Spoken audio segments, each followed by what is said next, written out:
Good evening, fellow travelers. Tonight, we shall embark upon a tranquil and deliberate expedition through the venerable realms of ancient myth and the serene annals of history. Please dim your illumination and nestle comfortably beneath your chosen covering, allowing the clamor and exigencies of the day to recede into a distant echo. Picture, if you will, an epoch preceding the ubiquitous presence of digital streaming platforms before the advent of television, and even prior to the widespread availability of printed literature. In this bygone era, narratives traversed the ether, conveyed from one individual's lips to another's ear, meticulously transmitted across generations, much like cherished culinary traditions. The Hellenic people of antiquity disseminated their intricate mythology in this fashion, not through dazzling cinematic effects or compelling serialized sagas, but rather through spoken words that softly permeated fire-lit chambers and communal outdoor assemblies. Were Greek mythology to manifest as a contemporary streaming series, it would undoubtedly feature a rich tapestry of multifaceted characters, improbable champions, and intricate narrative threads that intertwine with unforeseen outcomes. However, the initial method of its conveyance was considerably more measured and intentional, akin to the unhurried application of golden honey upon warm, freshly baked bread. Let us now unwind our minds and immerse ourselves in this world at the leisurely cadence it so richly merits. The inaugural sequence of this profound narrative would depict a scene of Genesis, not through explosive computer-generated imagery, but as a silent emergence from primordial chaos, a vast and yawning emptiness.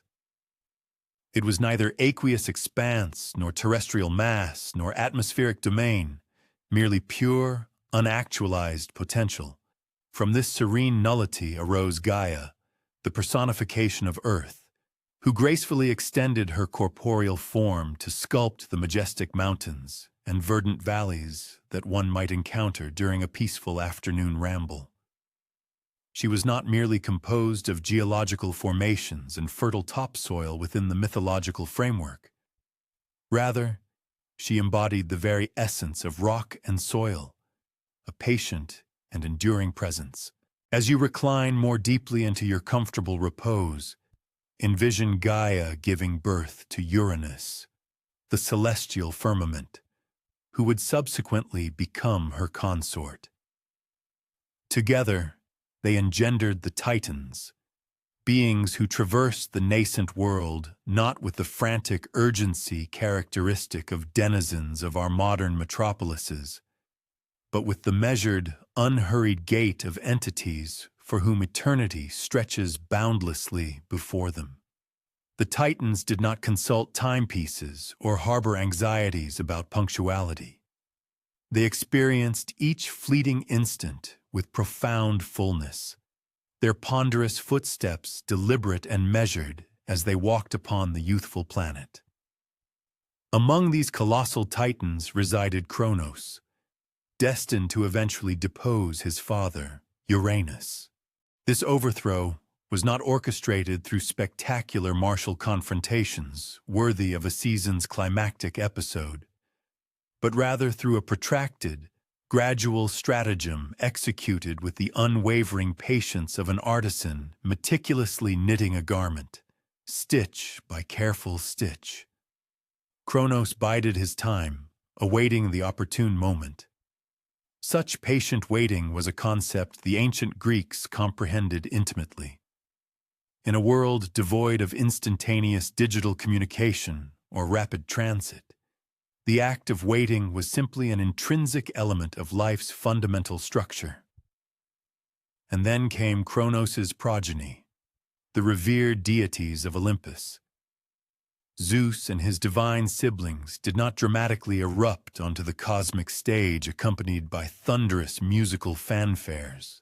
They emerged slowly, with careful deliberation, much like tender seedlings pushing through the earth after a gentle vernal shower. Zeus, who would ultimately assume the mantle of king of the gods, spent his formative years concealed within a cavern on the island of Crete, hearkening to the soft, rhythmic dripping of water from stalactites and the distant, gentle bleating of the goat Amalthea, his divine wet nurse. The cave was cool and dimly lit, remarkably similar to the ambient conditions of your current surroundings. Zeus would remain for extended periods, simply absorbing the sounds around him, the subtle rustling of foliage outside, the quiet respiration of his protectors. There was no impetuosity, no pressing exigency, only the gradual procession of days, each seamlessly merging into the next. When Zeus ultimately confronted his progenitor, Kronos, it was not a conflict confined to a single episode's duration. It was a decennial conflict, the Titanomachy, that unfolded with the deliberate geological pace of shifting continental plates. Engagements were interspersed with prolonged interludes of stillness, strategic deliberations that spanned multiple days, and serene nights, during which combatants from both factions gazed upon the identical celestial constellations, contemplating their individual places within the vast cosmos.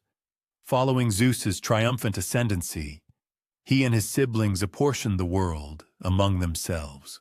This division was not conducted within a corporate boardroom with dramatic pronouncements. They drew lots, a simple act governed by chance, accepting their respective domains with the quiet dignity of those who comprehend that immense responsibility manifests in myriad forms. Zeus claimed the celestial heavens, Poseidon the boundless seas, and Hades the subterranean underworld. No ostentatious pomp, merely profound acceptance. Let us now pause and envision Mount Olympus, not as a bustling nerve center of frantic divine activity, but as a realm where the very fabric of time flows with a different rhythm. The gods did not precipitously rush from one crisis to another. They reposed within their resplendent golden halls, partaking of nectar that bore the flavor of sun-warmed honey and blossoms that unfurl solely beneath the most delicate moonlight. Their conversations meandered gracefully, like a slow-moving river, touching upon subjects both profound and mundane with equally unhurried interest. Hera, Zeus's esteemed spouse, would dedicate entire afternoons to the meticulous arrangement of floral displays within her private chambers, selecting each individual bloom with deliberate precision, savoring the soft texture of its petals between her fingers, and inhaling fragrances so subtle that only a goddess could discern them. Imagine her hands moving with the languid grace of clouds, transforming shapes as she crafted arrangements destined to endure for decades, never wilting, never losing their vibrant hue. Athena, the sagacious goddess of wisdom, did not amass knowledge through frantic study sessions or rapid digital inquiries. She contemplated intricate concepts for centuries, turning ideas over in her discerning mind as one might gently rotate smooth river stones within the palm of one's hand. She would sit beneath an olive tree, her sacred botanical emblem, and listen to the ethereal whisper of its silver-green leaves for hours, discovering profound insights within the silent spaces between sounds. And Apollo, the radiant god of music, among his many other domains, did not compose hurried melodies for distracted audiences. His divine music unfolded with the patient progression of changing seasons. Each note afforded ample space to fully resonate before the subsequent one was introduced. To experience Apollo's lyre was to transcend all perception of temporal passage, to exist solely within the gentle, flowing current of sound. Were this a contemporary streaming series, we might be impelled to hasten towards the more thrilling episodes. Perseus's audacious decapitation of Medusa, Theseus's courageous confrontation with the Minotaur. However, in the original accounts, these heroes spent considerably more time immersed in quotidian moments. Perseus traversing dusty thoroughfares, his sandals gradually succumbing to wear. Theseus sitting in profound silence aboard a vessel, observing the horizon blur between the boundless sea and the expansive sky. The heroes of Greek mythology were not perpetually engaged in combat or romantic entanglements. They prepared simple repasts over crackling campfires, meticulously mended their garments, and lay awake through the night, listening to the nocturnal chorus of insects beyond their windows. They grappled with doubts that crept in slowly, like encroaching evening shadows, rather than dramatic crises of faith that resolve neatly within a 45-minute segment, commercials notwithstanding. Let us reflect upon Odysseus, whose arduous homeward voyage from Troy consumed a full decade. Modern adaptations tend to emphasize the Cyclops, the Sirens, and the more sensational encounters. Yet, the majority of Odysseus's epic journey was replete with quieter instances, observing the celestial movements of stars for navigation, feeling the weathered texture of the wooden railing beneath his calloused hands, recounting ancient tales to his crew as they sailed through placid waters. Imagine days at sea where absolute tranquility reigned, punctuated only by the rhythmic dipping of oars into the water, the creaking lament of the ship's hull, and the briny taste of salt in the air. Odysseus would dedicate these days to mending sails or simply observing the intricate dance of light upon the waves, his mind gently oscillating between poignant memories of home and a profound acceptance of the present moment.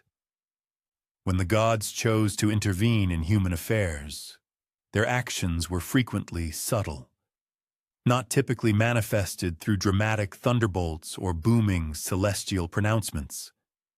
More often, they might assume the guise of a traveler encountered on a winding road, offering sage counsel delivered in an unassuming voice.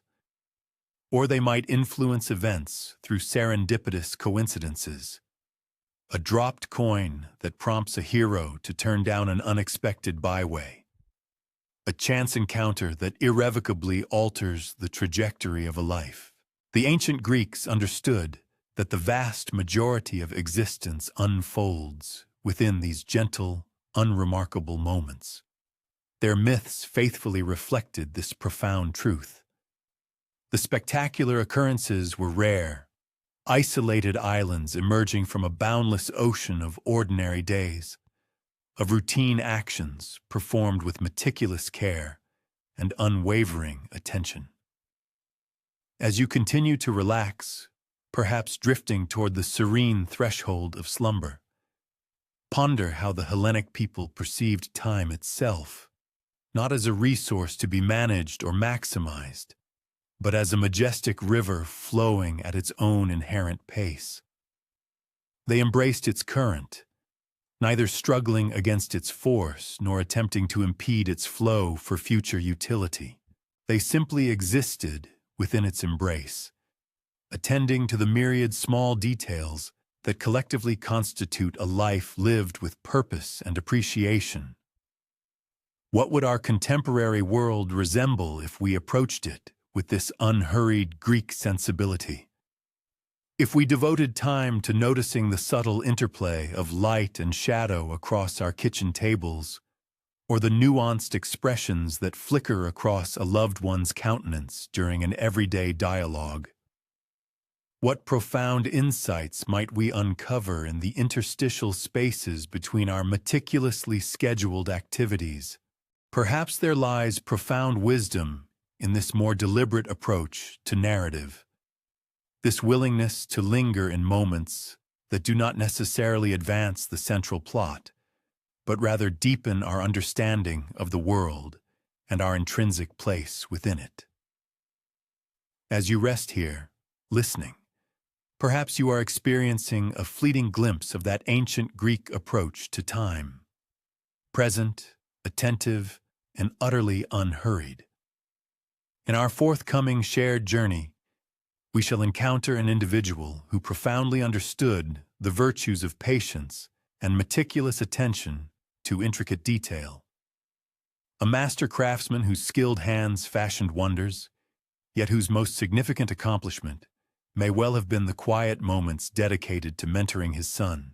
Daedalus of Athens awaits us, not with thrilling exploits, but with the subtle enchantment of creation that unfolds within the profound silence of focused endeavor, as we persist in our gentle exploration through the more tranquil corners of Greek mythology. Let us now delve into the life of a character whose appellation may resonate with you, yet whose everyday existence frequently escapes detailed examination in modern renditions.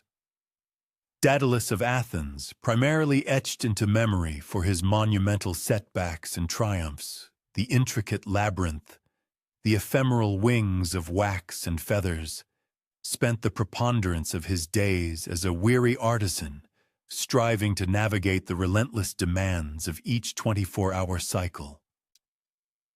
Envision Daedalus stirring awake before the first hint of dawn, not with a dramatic flourish or a surge of purposeful energy, but with the deliberate, unwilling emergence of an individual perpetually deprived of sufficient slumber. His Athenian workshop was a humble affair, a diminutive edifice boasting uneven flagstone floors, polished smooth in certain areas by countless years of measured pacing. The nascent morning light would pierce through slender apertures, illuminating motes of dust, performing an ethereal dance in the ambient air, and casting a glow upon the assorted implements of his diverse vocations. Daedalus embodied what we might presently term a polymath, a sculptor, an architect, an innovator, an engineer. However, the Hellenic populace did not categorize individuals in such a manner.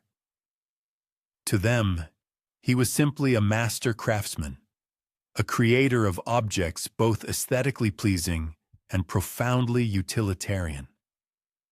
His diurnal routine would commence with the prosaic rite of kindling a modest blaze in a corner of his atelier, not for theatrical impact, but to heat a plain vessel of water for an herbal infusion concocted from desiccated flora gathered from the undulating hillsides beyond the city precincts. Whilst anticipating the water's gradual warming, he would meticulously trace his fingers over his instruments, assessing the keenness of a chisel's edge, lubricating the wooden haft of a mallet, and assiduously arranging and rearranging articles upon his workbench. These serene preparatory intervals were never hurried. They were executed with the methodical motions of someone who had reiterated the identical actions innumerable times before. The citizenry of Athens recognized Daedalus not as a legendary persona, but as the fatigued gentleman often observed, ambling slowly through the agora in the twilight hours, his hands indelibly stained with clay, pigment, or wood particulate. They would extend their salutations, and he would reciprocate with a curt nod, frequently too engrossed in contemplation of some intricate design challenge or structural conundrum to engage in protracted discourse. Daedalus had a familial relation, his nephew Talos, sometimes referred to as Perdix in subsequent narratives, who served as his apprentice. The dynamic between them was not characterized by a dramatic mentorship punctuated by rousing exhortations. Instead, It largely comprised comfortable silences punctuated by intermittent directives. Present me with that diminutive chisel. Observe the technique with which I conjoin these two sections. You have rendered this angle excessively acute. It necessitates a more curvilinear finish. On an archetypal day, Daedalus might dedicate extensive hours to meticulously carving a wooden effigy of Athena destined for a local sanctuary. The labor was far from glamorous. It entailed the painstaking removal of minuscule wood shavings, the continuous verification and re-verification of proportions, and the occasional stepping back to appraise the piece from a fresh vantage point. His dorsal region would ache from prolonged stooping over his handiwork, yet he seldom registered the discomfort until the close of the day when he would finally straighten, feeling the vehement protestations of his musculature. The statue would demand weeks for its culmination. There were no instantaneous flashes of inspiration, no singular moment when the raw material abruptly transmuted from an inert block into a vibrant work of art. It was an incremental journey of unveiling, the figure gradually emerging from the timber through patient, reiterative exertion. Occasionally, Daedalus would toil for extensive periods, only to excise an amount of substance that could comfortably repose in the palm of his hand. Midday would find him partaking of a Spartan repast. Bread, olives, perhaps a morsel of cheese. Not within the opulent setting of a lavish feast, but seated upon a simple stool within his workshop, his mind still preoccupied with the intricacies of rendering a wooden joint more robust, or achieving the perfect curvature in a slab of marble. Sometimes he would altogether neglect his meal, the sustenance remaining untouched as he became utterly immersed in resolving some minor technical quandary. The historical accounts inform us that Daedalus was the pioneer in conceiving numerous implements: the saw, the axe, the gimlet, a specific type of boring tool. Yet these innovations did not manifest as sudden epiphanies of genius. They germinated from innumerable hours of exasperation, from persistently endeavoring to surmount specific obstacles that surfaced in his daily professional endeavors. He might dedicate an entire afternoon to attempting to sever a piece of wood in a particular fashion, encountering repeated failures until ultimately making a slight adjustment to his methodology or his tool to attain the desired outcome. His nephew Talos exhibited considerable aptitude as a craftsman. One day, whilst perambulating along the littoral, the young man discovered the mandibular bone of a serpent and was inspired to fashion a saw by emulating its serrated structure in iron. When he presented his invention to his uncle, Daedalus did not respond with immediate commendation or dramatic envy, as some mythological accounts suggest. Instead, he scrupulously examined the implement in silence, tested its edge with his digit, applied it to a piece of discarded wood, and then returned it with a subtle inclination of his head, his ultimate expression of approbation. The rapport between Daedalus and Talos eventually deteriorated, not in a single dramatic incident, but through a gradual accumulation of minor frictions. As Talos's proficiency burgeoned, Daedalus found himself increasingly scrutinizing his nephew's endeavors, proffering corrections that were progressively superfluous. Their dialogues became more concise, their silences more protracted and less amicable. The most widely known rendition of the myth recounts that Daedalus, overwhelmed by envy, propelled Talos from the Acropolis to his demise. However, perhaps the reality was more subdued, more commonplace. Perhaps there was simply a profound disagreement. harsh words exchanged within the confined environs of the workshop, culminating in Talos departing to establish his own enterprise as a rival. The demise might have been a metaphorical one, signifying the dissolution of a relationship rather than the cessation of a life. Following his nephew's departure, Daedalus's workshop became even more hushed. He would engage in self-dialogue as he labored, a continuous stream of technical observations and mnemonic aids. This juncture necessitates greater tightness. Recall to permit this to desiccate before applying the subsequent layer. The proportionality is not entirely accurate here. Visitors might discern his presence before visually locating him, his voice a soft murmur barely distinguishable from the rhythmic sounds of his tools against wood or stone. When King Minos of Crete solicited his professional expertise, Daedalus did not embark upon his voyage with pomp and circumstance. He meticulously packed his tools in oiled fabric to forestall corrosion, bade quiet farewells to neighbors who had scarcely known him despite years of close proximity, and boarded a merchant vessel destined for Crete with the resignation of an individual undertaking yet another professional engagement. The maritime journey itself unfolded without incident.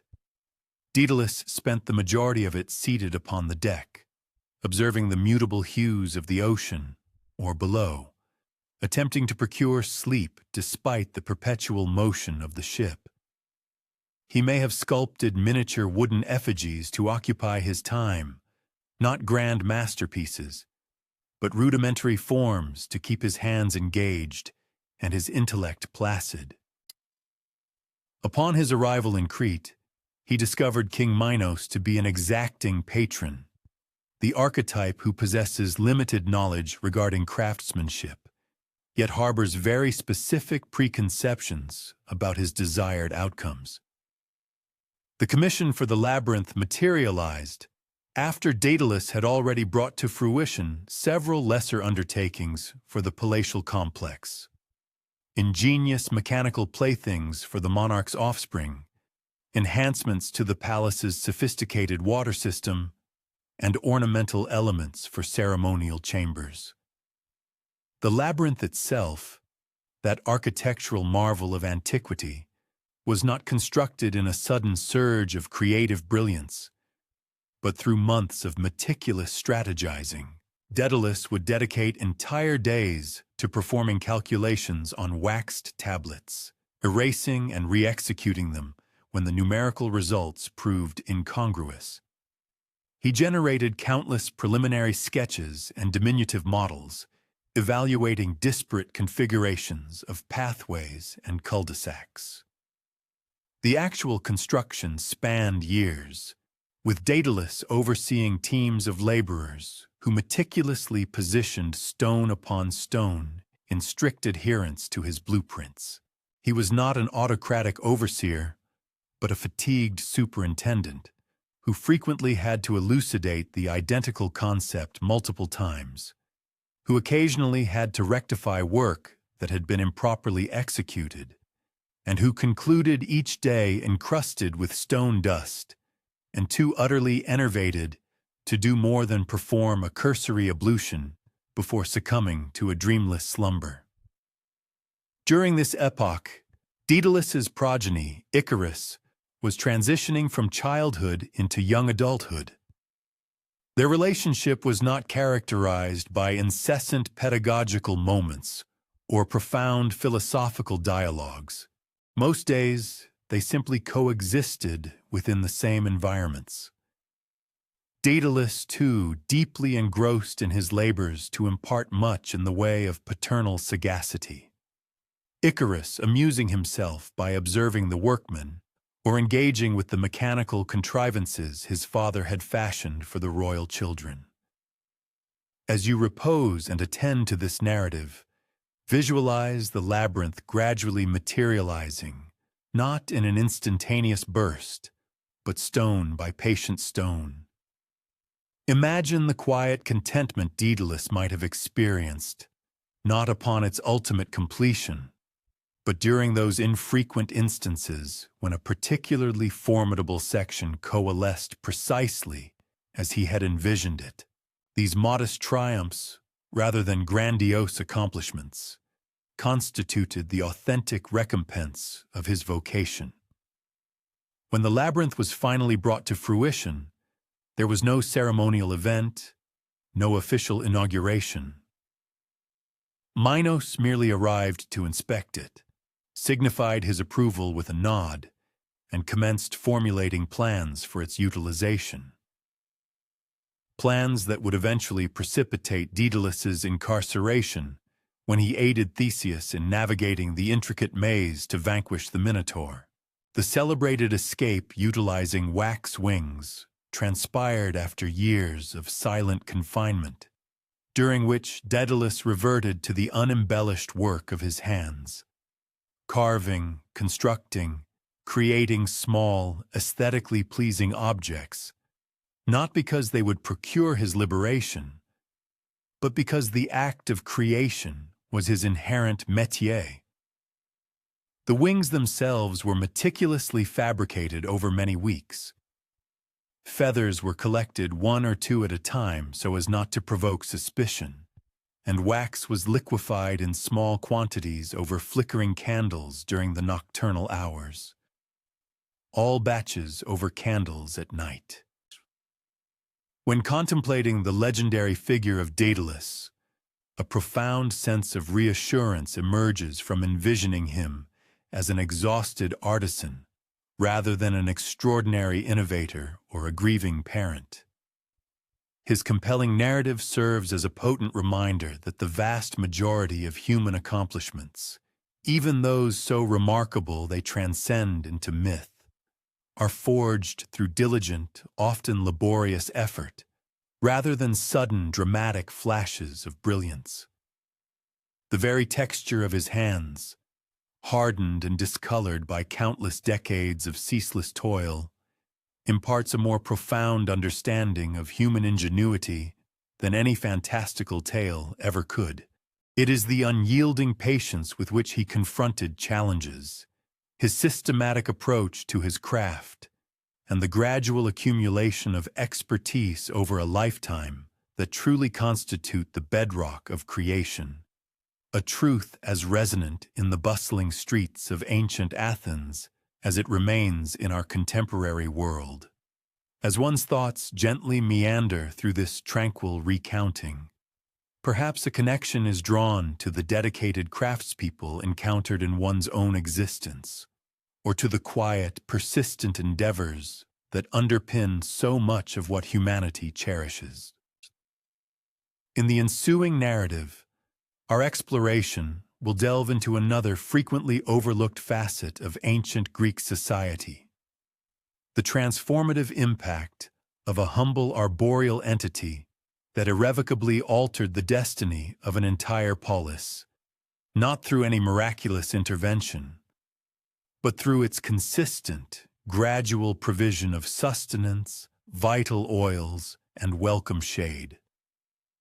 Let us therefore persist in our unhurried odyssey through the rich tapestry of Greek mythology by directing our attention to an object that might initially appear unremarkable: a tree.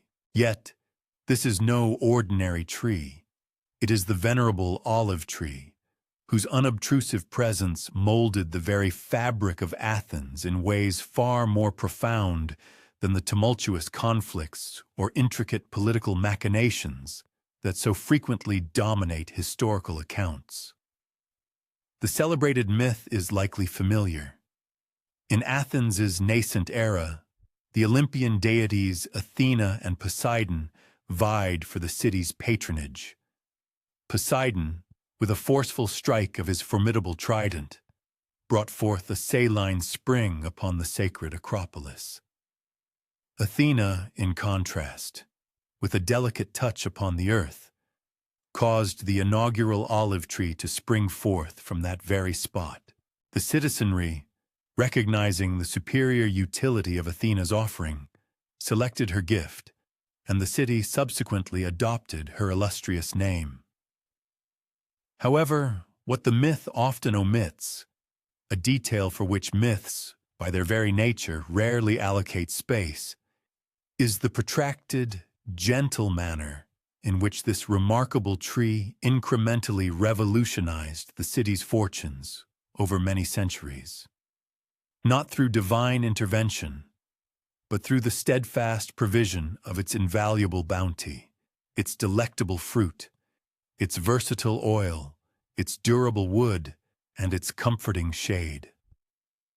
Envision a serene early summer dawn in ancient Athens, long before the majestic Parthenon graced the summit of the Acropolis. The nascent sun has just commenced its ascent, casting a gentle warmth upon the eastern slopes of the surrounding hills. A farmer, his gait unhurried, traverses his olive groves, some of the trees having been planted by his grandfather, others predating even that venerable lineage. These are not the imposing, dramatic specimens like the colossal oak or the stately cypress.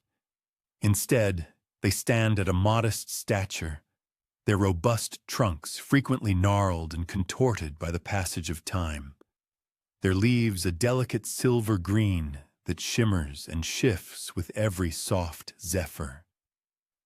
The farmer progresses deliberately, scrutinizing each tree with the meticulous attention of an individual whose very livelihood hinges upon discerning subtle alterations. He observes which trees are laden with fruit this particular year, and which appear to be experiencing a period of dormancy.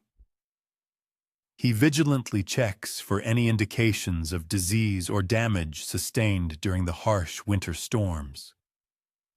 There is no urgency to this inspection. Olive trees, after all, operate on a vastly different temporal scale than human beings, with some enduring for hundreds, even thousands of years.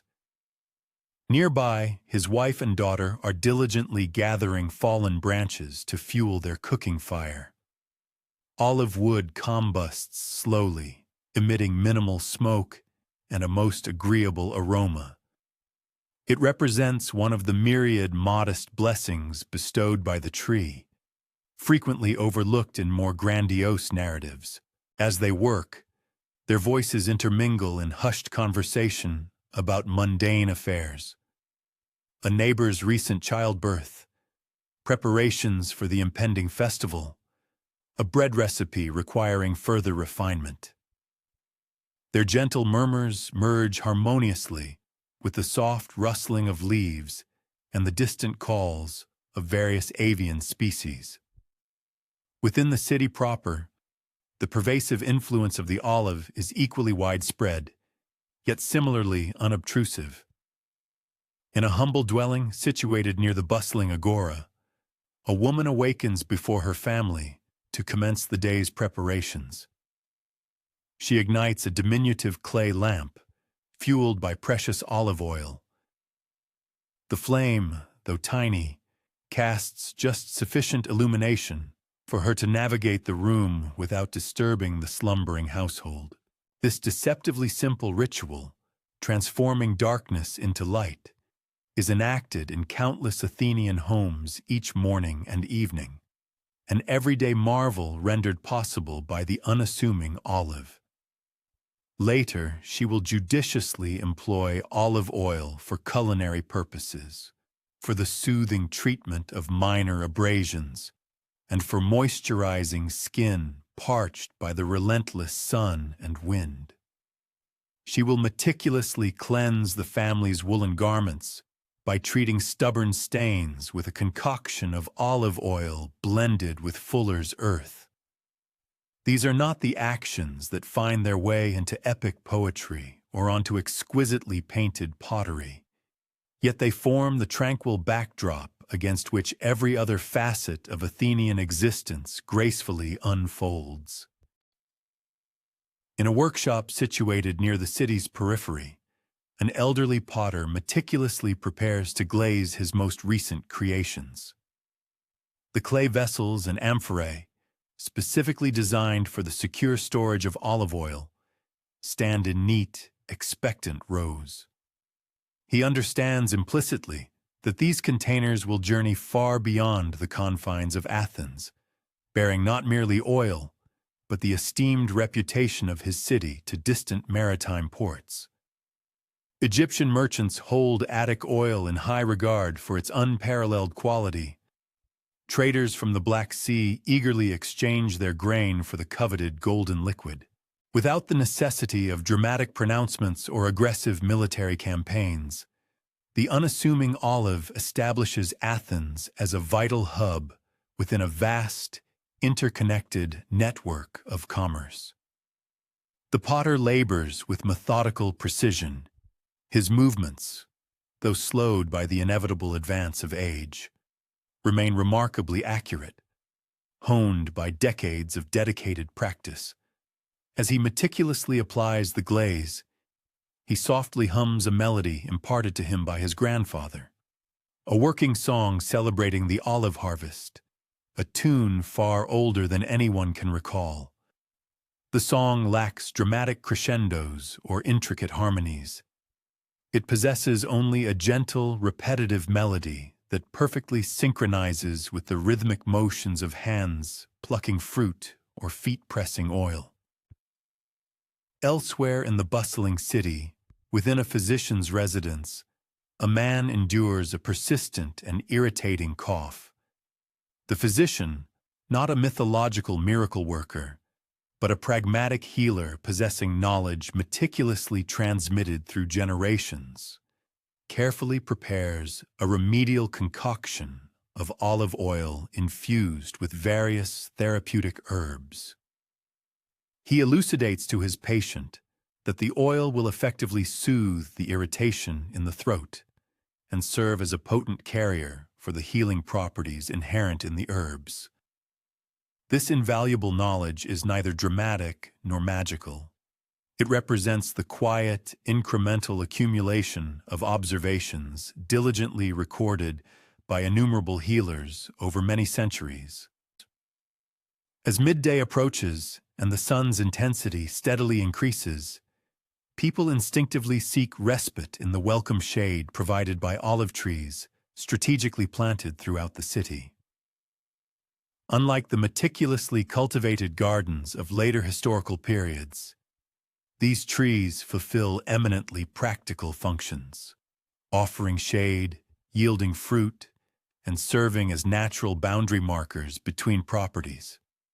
Beneath the protective canopy of one such tree, two venerable gentlemen are seated upon a simple stone bench, engrossed in a game of pente played on a board scratched directly into the earth. They have convened at this very spot for numerous years, their enduring friendship sustained through countless games contested in the dappled light filtering through the olive leaves. Their conversation, unhurried and discursive, meanders like a tranquil stream, touching upon topical matters such as the prevailing weather, various aches and pains, and the most recent decisions emanating from the assembly. They frequently pause, either to contemplate their next strategic move, or simply to savor the comfortable silence that exists between individuals who no longer require a constant stream of words to communicate effectively. Around them, the city continues its ceaseless rhythm, merchants vociferously hawking their wares, children engaged in boisterous play, and craftspeople diligently pursuing their vocations. Yet here beneath the benevolent olive shade, time itself appears to decelerate. The profound economic significance of the olive to Athens becomes unequivocally apparent when one considers the renowned Panathenaic Games, an illustrious quadrennial festival organized to honor the revered goddess Athena. The coveted prizes awarded to the victorious athletes consisted of amphorae brimming with exquisite olive oil. Not merely any oil, but oil meticulously extracted from the sacred trees believed to be direct descendants of Athena's original divine gift. These extraordinarily special trees flourished in meticulously maintained groves situated outside the city, diligently cared for by dedicated officials specifically appointed for this crucial purpose. Imagine the quiet, unwavering commitment of these diligent caretakers, whose invaluable work rarely garnered public attention unless an unforeseen issue arose. Day after day, season after season, they meticulously pruned, assiduously watered during periods of drought, and vigilantly checked for parasitic infestations, all to guarantee the continued health and vitality of the sacred trees. Their relationship with these venerable trees was profoundly intimate, yet devoid of any romanticized notions. They possessed an intricate understanding of each tree's unique requirements, meticulously noted its individual quirks and inherent tendencies, celebrated its bountiful years, and tenderly nursed it through leaner periods. The oil derived from these hallowed trees possessed not only immense symbolic value, but also represented substantial material wealth. A triumphant athlete might receive an amphora containing oil whose market value was equivalent to several years' wages for an average laborer. This coveted prize was neither ostentatious nor dramatic, no gleaming golden laurel wreaths or resplendent armor, yet its practical utility was immeasurable. Winners possessed the option to sell the valuable oil, utilize it for their own household consumption, or trade it for other desired commodities. The far-reaching influence of the olive extended beyond mere economics, permeating the very fabric of Athenian law and social stratification. The punitive measures for damaging an olive tree, particularly a sacred specimen, were exceptionally severe, potentially even culminating in capital punishment during the earliest historical periods. This harshness was not indicative of an unusually cruel Athenian populace, but rather a profound recognition of the critical importance these slow-growing trees held for their collective well-being. Athenian citizenship itself was occasionally articulated through the evocative metaphor of the olive. Just as an olive tree, though transplanted, would invariably retain its fundamental nature, so too would an Athenian remain an Athenian, even when residing in foreign lands. And just as the olive tree required many years to mature and yield its precious fruit, so too did the comprehensive development of a responsible citizen necessitate patience and meticulous nurturing. The cultivation of olive trees demands enduring patience and meticulous, diligent tending. Perhaps the most profound and pervasive influence the olive exerted upon Athens manifested through its simple yet powerful gift of consistent bounty. Unlike the precarious grain harvests, which were susceptible to complete devastation during periods of drought, olive trees reliably yielded their fruit, even if the abundance varied from year to year. This inherent dependability forged a crucial safeguard against widespread hunger, thereby nurturing a societal environment stable enough to foster deep philosophical inquiry, the flourishing of dramatic arts, and the sophisticated development of democratic governance. One might ponder the vastly altered trajectory Athens could have taken without this unobtrusive, ever-present staple. Lacking olive oil to fuel their lamps, the vigorous intellectual pursuits of the city would have been severely confined to the daylight hours, curtailing nocturnal study and debate. Without the lucrative trade generated by olive exports, the substantial wealth necessary to erect impressive public edifices and finance grand festivals might never have materialized. Furthermore, Without the tranquil, verdant canopy of olive groves, the characteristic outdoor dialogues that defined Athenian philosophical discourse, with thinkers engaging in spirited debate under dappled light, would undoubtedly have adopted a distinctly different form. As the imagined day gracefully transitions into evening, families throughout the city gather around their tables for the main repast. Small, polished bowls of olive oil shimmer enticingly, poised for the dipping of freshly baked bread. The oil, sourced from diverse groves, possesses subtly distinct flavor profiles, some offering a piquant, peppery zest, others a remarkably smooth and mellow taste, and still others hinting at a fresh grassiness.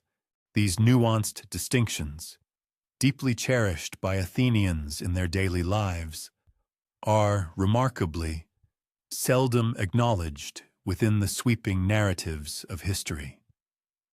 Following the communal meal, as the encroaching darkness fully envelops the city, those very same oil lamps that heralded the day's dawn are rekindled. In their soft, inviting glow, parents recount cherished stories to their children. Skilled craftspeople meticulously continue their intricate work, and diligent scribes painstakingly record commercial transactions or faithfully transcribe weighty philosophical texts.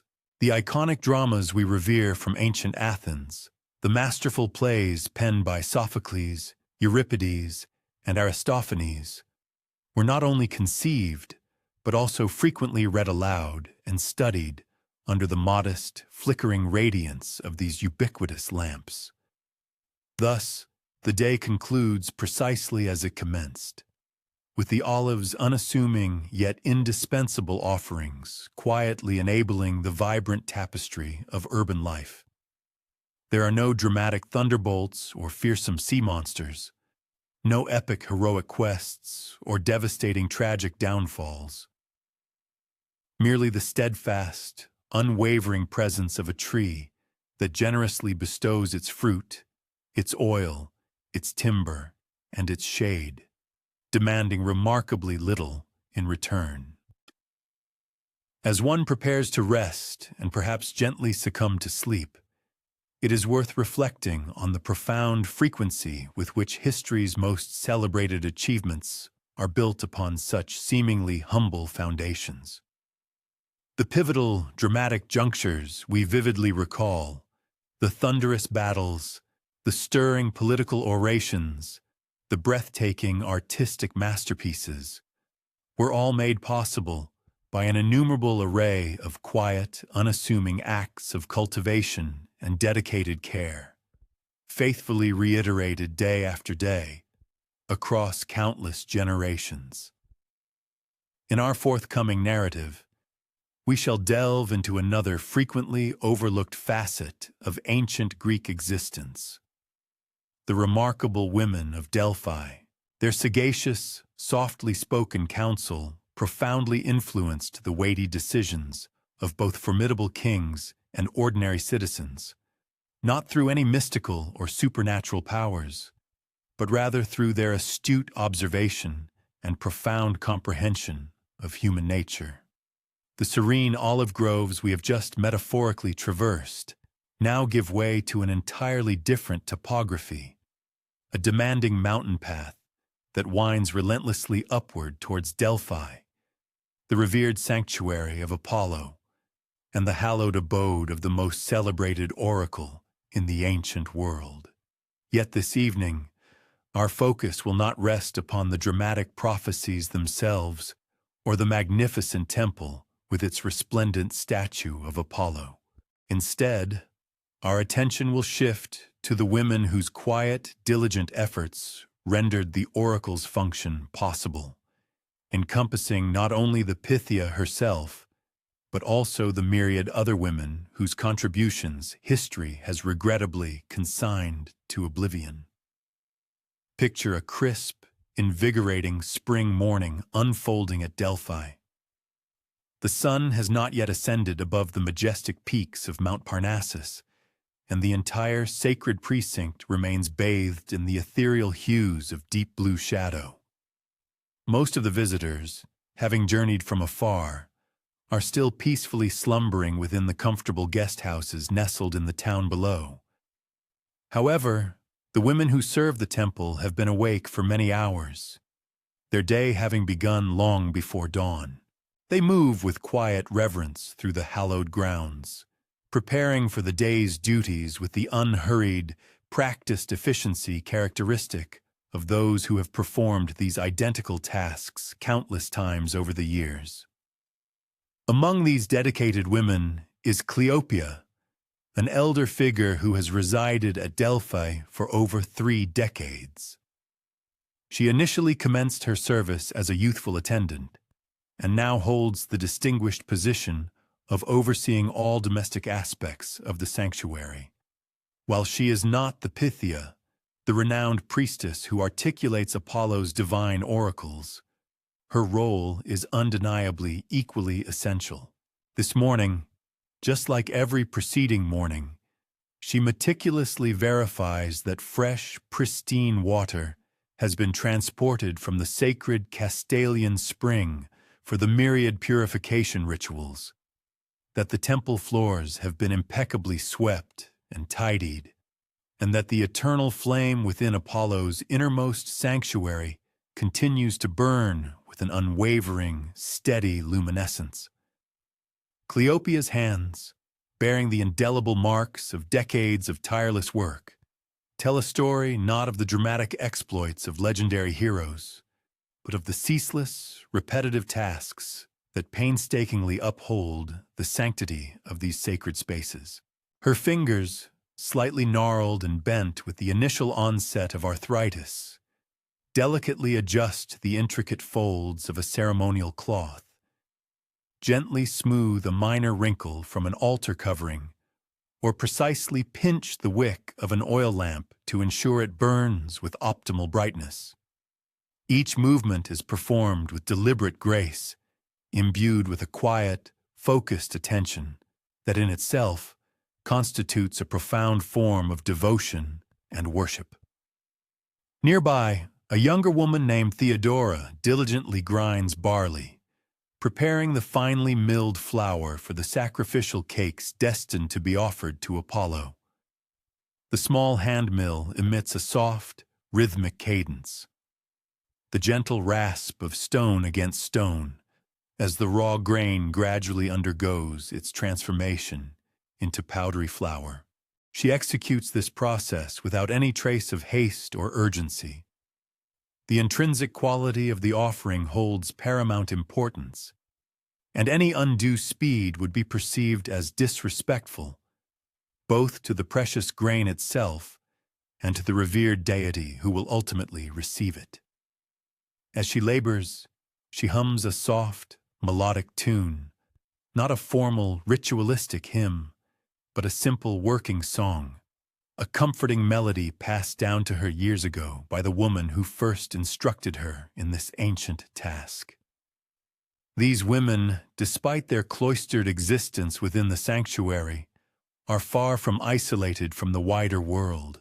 They possess an uncanny ability to hear and absorb everything.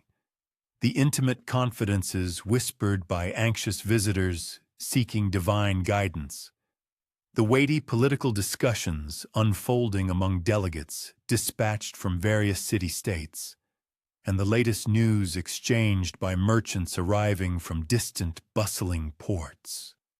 They assimilate this wealth of information, not with the calculated, strategic focus of spies, but with the innate, natural awareness of individuals whose very work renders them simultaneously visible to the casual observer, and yet, paradoxically, often completely overlooked in their significance.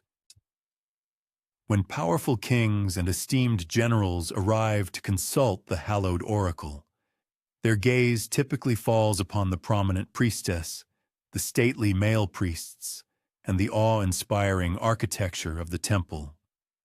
They rarely, if ever, notice the humble woman who poured their purification water, or meticulously swept the very path upon which they majestically strode. Yet, these same unnoticed women frequently possess the clearest and most comprehensive understanding of what truly transpires at Delphi. An understanding painstakingly accumulated through countless years of quiet, unobtrusive observation. By the mid-morning, a steady stream of visitors begins to arrive at the sanctuary. Today, among them, is a distinguished delegation from Corinth, comprising affluent merchants who are seeking divine counsel regarding a proposed new and potentially lucrative trade route. They present an array of impressive offerings: a gleaming bronze tripod, several elegant amphorae filled with exquisite olive oil, and a small, securely fastened chest that by all indications likely contains a substantial quantity of gold. They are formally greeted by the official representatives of the temple, dignified men clad in ceremonial robes, who accept these precious gifts with appropriate solemnity and reverence. Standing discreetly behind these officiating men are several temple attendants, including a woman named Philomena, who has faithfully served at Delphi for nearly 2 decades. Her official designated role is modest in scope. She assists in the intricate preparations of the Pythia for her trance state and helps to meticulously maintain the temple's inventories. However, her profound understanding of the intricate mechanisms by which the oracle truly functions extends far deeper than most people could ever possibly fathom. Philomena, with her keen observational faculties, discerns every subtle detail about the Corinthian delegation. The impeccable quality of their garments, the hushed manner in which they converse amongst themselves when they believe no one is privy to their words, and the subtle, underlying tensions that betray potential disagreements regarding the very commercial venture they have journeyed to inquire about. She requires no divine inspiration or mystical insight to interpret these revealing signs. Merely decades of patiently observing similar groups arrive and depart, their subsequent fortunes and misfortunes later reported by returning visitors. As the day steadily progresses, Philomena and the other dedicated women continue their essential work throughout the sanctuary. They meticulously replace the oil in the numerous lamps, carefully arrange offerings upon the smaller altars, and assiduously prepare meals for the priests and priestesses. Their movements are synchronized with the natural rhythm of the sun's trajectory across the sky, unhurried, yet executed with precise timing. The oracle, it must be remembered, operates only on specific, designated days of the month, and consequently, every single detail must be in perfect readiness when those momentous days finally arrive. The current Pythia bears the name Aristone, a woman who originated from a respectable family and arrived at Delphi in her 30s after experiencing the profound loss of widowhood. Now, in her 50th year, she has faithfully served as Apollo's sacred voice for nearly 15 years. The popular, often romanticized image of the Pythia frequently portrays a young woman driven into a state of wild, ecstatic frenzy. But the historical reality was, more often than not, quite different. The majority of Pythias were mature women, specifically chosen for their inherent dignity, their unwavering composure, and their exemplary moral character. On non-oracle days, such as this particular one, Aristone actively participates in the daily rhythms of sanctuary life. This afternoon finds her comfortably seated in a small, tranquil garden, surrounded by several of the temple attendants, including younger women who are diligently absorbing the complex and time-honored traditions of Delphi. They are engaged in the timeless activity of spinning wool, a common domestic task, performed by women across all strata of Greek society, from queens to slaves. As they work, Aristone shares her extensive knowledge of the sanctuary's rich history. Her voice is low, measured, and imbued with wisdom as she recounts the evolutionary paths of certain rituals, explains the precise handling of particular offerings, and elucidates how to recognize subtle signs that might indicate Apollo's displeasure. This is not a form of dramatic, mystical training, but rather practical, grounded instruction delivered with the unwavering patience of someone who profoundly understands that the preservation of tradition necessitates meticulous attention to a myriad of seemingly small, inconsequential details.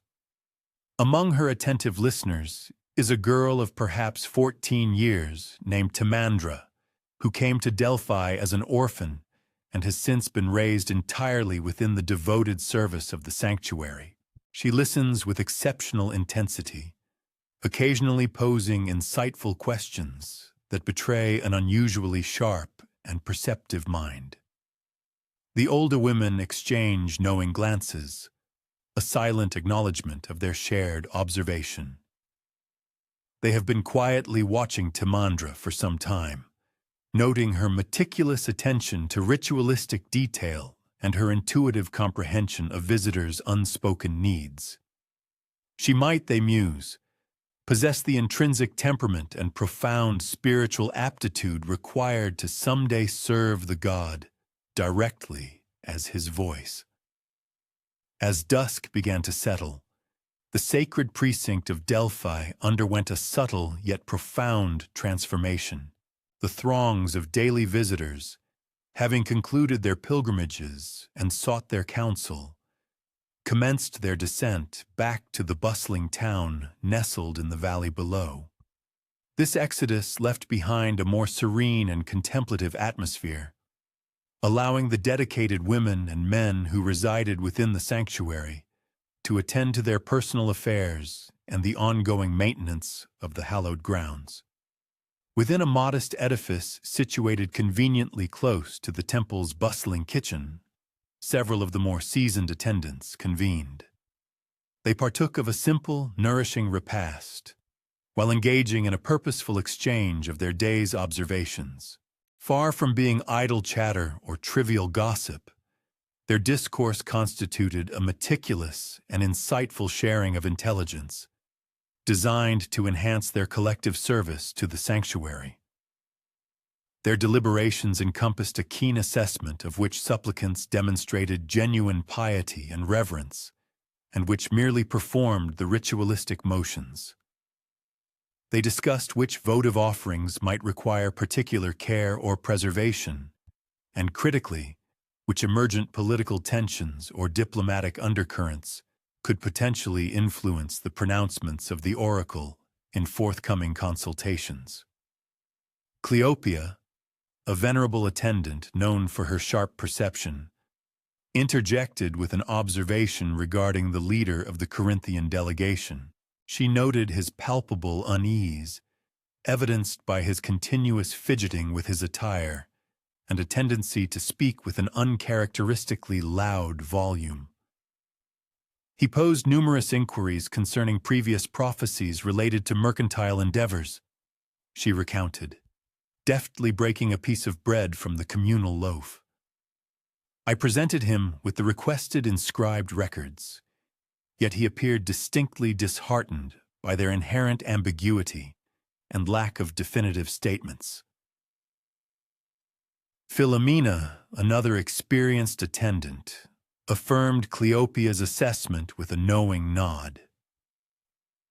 I overheard him engaged in a rather heated discussion with the youngest member of their entourage.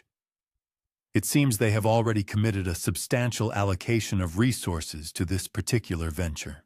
Their true objective, therefore, is not so much to solicit genuine divine guidance, but rather to secure a celestial endorsement for a decision that has, in essence, already been irrevocably made. This crucial insight, gleaned from careful observation, would be discreetly conveyed to Aristone, the Pythia, before the advent of the next oracle day. Its purpose was not to dictate her pronouncements, but rather to furnish her with invaluable context, potentially enabling her to discern the true, unspoken question concealed beneath the formal inquiry. The Pythia's renowned ambiguous prophecies were never haphazard or arbitrary. Instead, they were the profound manifestations of a deep-seated comprehension of human psychology and the intricate, often veiled motivations that propelled individuals to seek divine counsel. As the last vestiges of daylight receded and absolute darkness enveloped the sanctuary, the flickering glow of oil lamps began to illuminate the sacred spaces. In the quiet solitude of her private chamber, Aristone sat, meticulously perusing ancient written records of past oracular responses, particularly those pertaining to trade and maritime expeditions. This practice was not undertaken with the conscious intent of directly utilizing this accumulated knowledge when she eventually ascended the tripod above the mysterious, vapor-emitting chasm, for she genuinely experienced an altered, transcendent state, which she attributed solely to the indwelling presence of Apollo. Rather, her diligent intellectual preparation was a profound act of deference and respect, offered both to the revered god and to the earnest seekers who journeyed great distances to solicit his wisdom. Concurrently, within the unassuming confines of a simple dormitory, the younger attendants prepared for the restorative embrace of sleep. Timandra, a diligent young woman, sat upon her humble pallet, carefully mending a small tear in her woolen himation, her work illuminated by the gentle glow of a modest oil lamp. Around her, other girls and women engaged in their own quiet evening rituals, meticulously combing their long hair, sharing hushed, comforting conversations, and offering simple, heartfelt prayers to various deities for peaceful slumber or the alleviation of minor physical discomforts. These were the true women of Delphi, not the enigmatic seers often depicted in later artistic renditions, cloaked in exotic, flowing garments and shrouded in theatrical mystery. They were, in reality, ordinary human beings, dedicated to the intricate and demanding labor of maintaining a vital sanctuary and serving as the crucial intermediaries between the mortal and divine realms. Their inherent power stemmed not primarily from dramatic divine possession, but rather from their unique and strategic position at the confluence of critical information, ancient traditions, and a profound understanding of human psychology. They possessed the rare discernment to comprehend what visitors truly needed to hear, which was not invariably what those visitors desired to hear. Moreover, they recognized with profound clarity that the intrinsic value of the oracular experience sometimes lay not in the specific content of a prophecy, but in the very act of embarking upon the journey of seeking guidance, the profound process of articulating one's deepest fears and most fervent hopes within a sacred space, deliberately set apart from the clamor and distractions of everyday existence.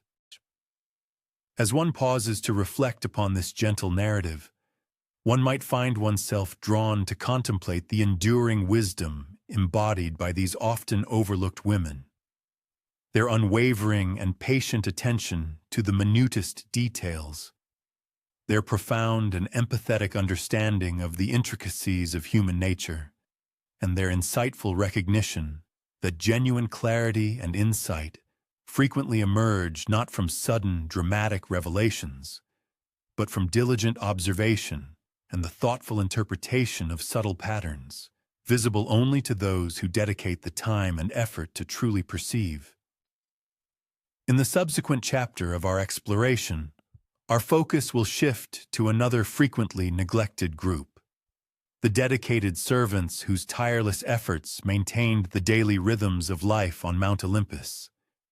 Their existence serves as a compelling testament to the fact that even the most powerful deities were not self-sufficient, and that the greatest divine authorities still relied profoundly on the quiet, yet absolutely essential, labor required to ensure the smooth operation of a celestial household. As our gentle journey continues through the often unseen corners of Greek mythology, let us now direct our thoughts towards the majestic Mount Olympus. Our attention will not be drawn to the dramatic, grand throne room where the Olympian gods convened to make world-altering decisions, but rather to the hushed hallways, the bustling kitchens, and the verdant gardens where countless immortal servants diligently maintained the divine residence. For even within the realm of mythology, true greatness invariably necessitates unwavering support, and immense power inherently demands meticulous, ongoing maintenance. One might envision the ethereal early morning light, gently caressing the eastern slopes of Olympus, while the principal gods might still be ensconced in slumber within their magnificent, opulent chambers. The sacred mountain is already pulsating with a quiet, purposeful activity. Immortal servants, graceful nymphs, lesser deities, and various beings who exist in the fascinating interstitial spaces between the divine and mortal realms move with practiced ease through halls of gleaming marble and polished gold, preparing for the commencement of another eternal day. Among this diligent retinue is Aglaia, a youthful nymph whose primary and significant responsibility involves attending to the personal quarters of Zeus, the sovereign of the gods. She executes her duties with the meticulous precision characteristic of one who has acquired an intimate understanding of exactly how the king of Olympus prefers his personal surroundings. The colossal bed, adorned with sheets exquisitely woven from ethereal clouds, must be arranged with a specific artistry, not excessively tidy, as Zeus, it is known, appreciates a certain comfortable dishevelment, yet certainly not genuinely messy.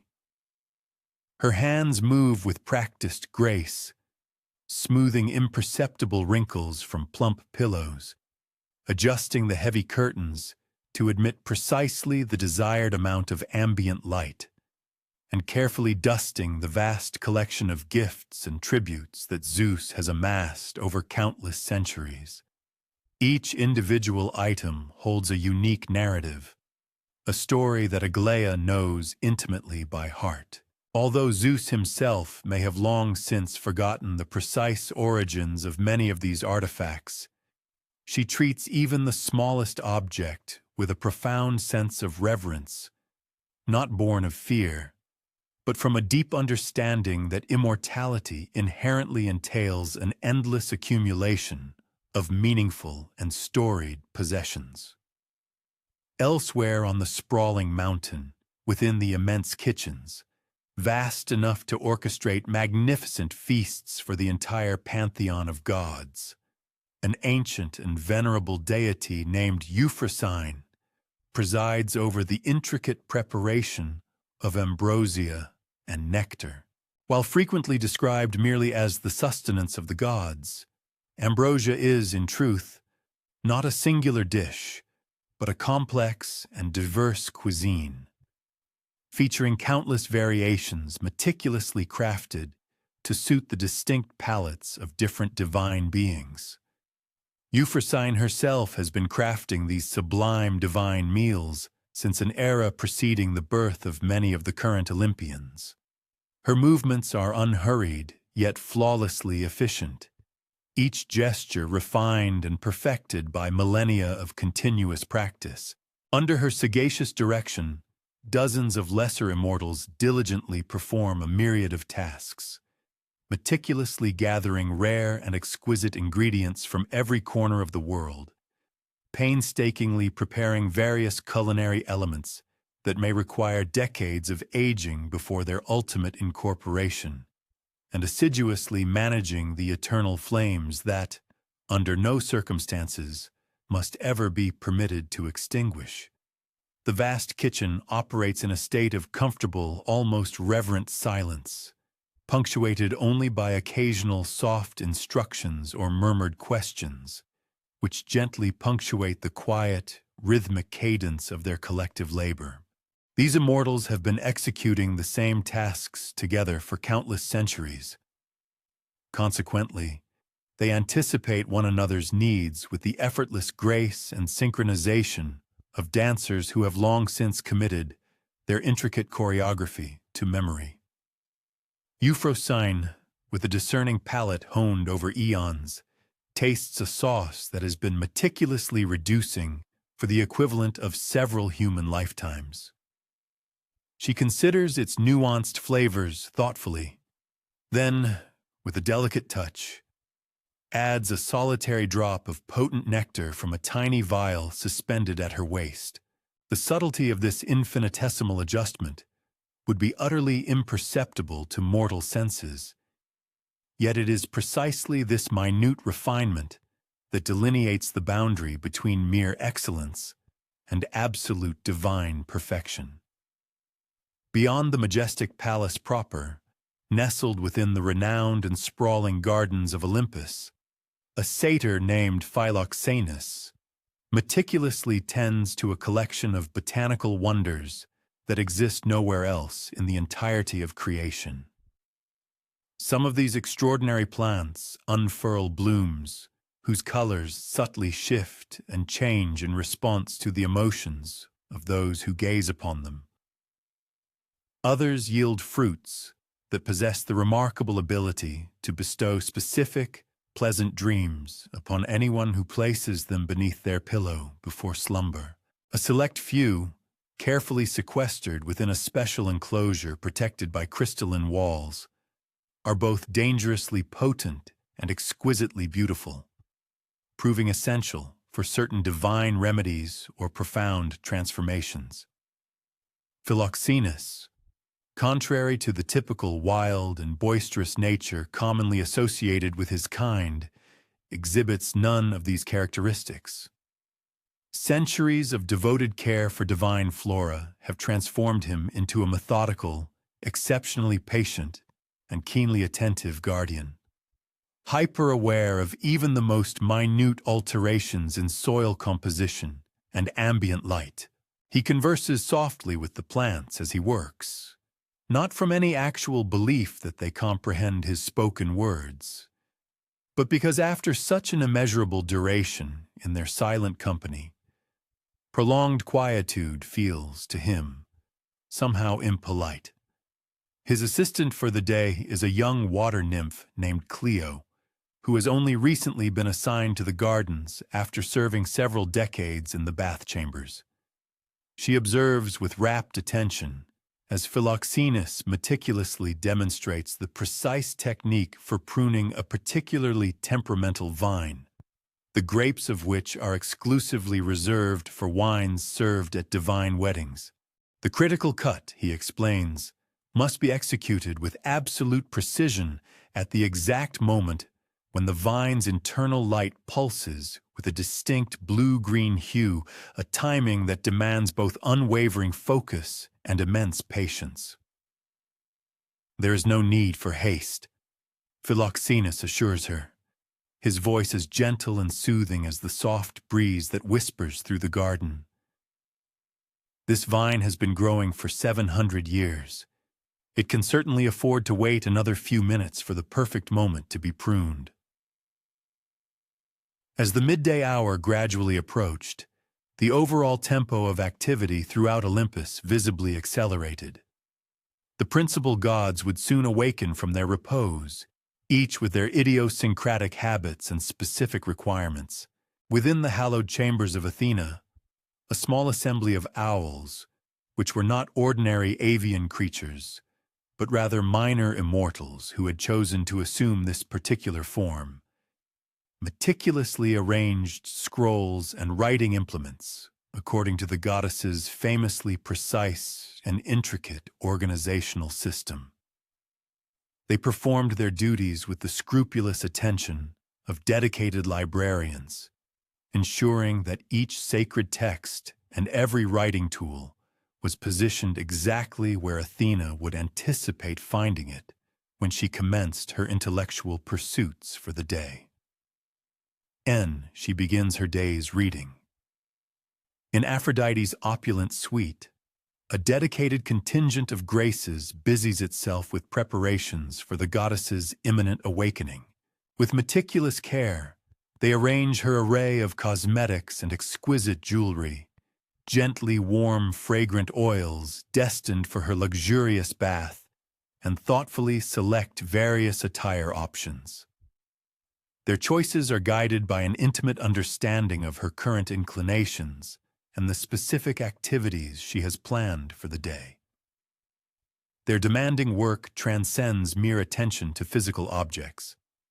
It necessitates a keen awareness of emotional currents, discerning which hues might best complement Aphrodite's present mood and which subtle fragrances would enhance, rather than overshadow, her inherent divine aroma.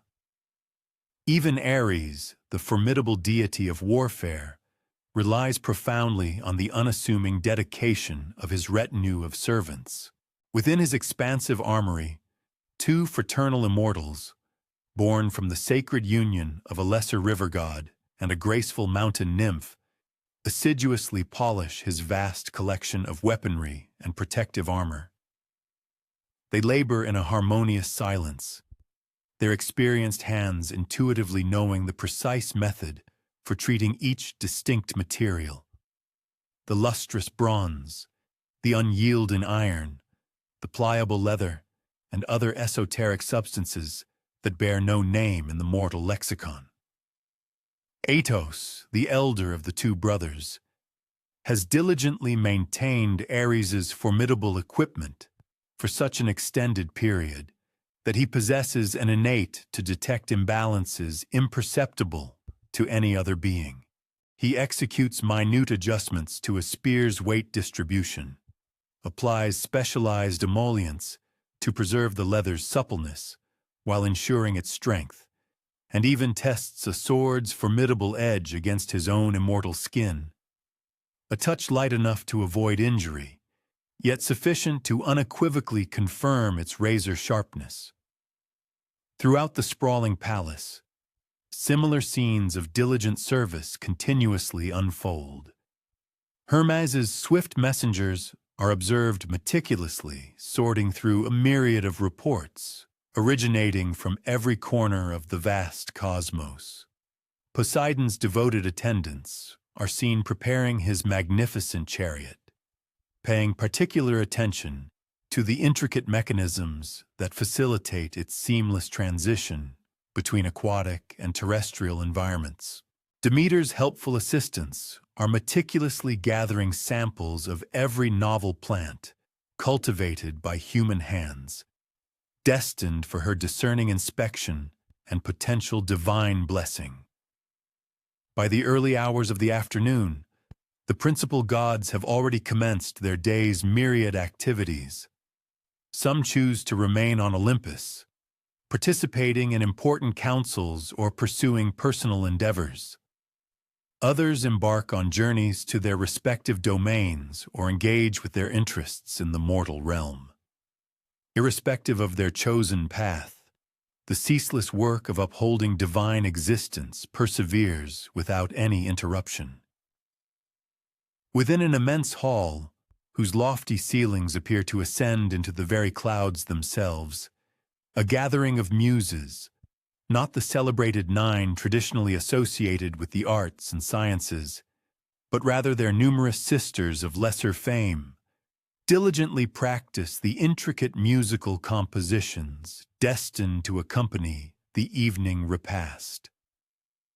Their diverse array of instruments includes some familiar to human experience, alongside others that produce ethereal sounds utterly impossible in the mortal sphere. Polythea, their esteemed leader, has been masterfully composing music for divine observances since an era predating human speech. She possesses a profound understanding of the intricate harmonies that delight immortal ears and the subtle melodic variations capable of influencing divine temperaments. Today, she is meticulously crafting a novel arrangement, specifically conceived to alleviate the lingering tensions between Apollo and Artemis, who had experienced a minor disagreement during yesterday's hunt. As the Muses continue their melodious practice, an industrious team of servants meticulously prepares the grand dining hall.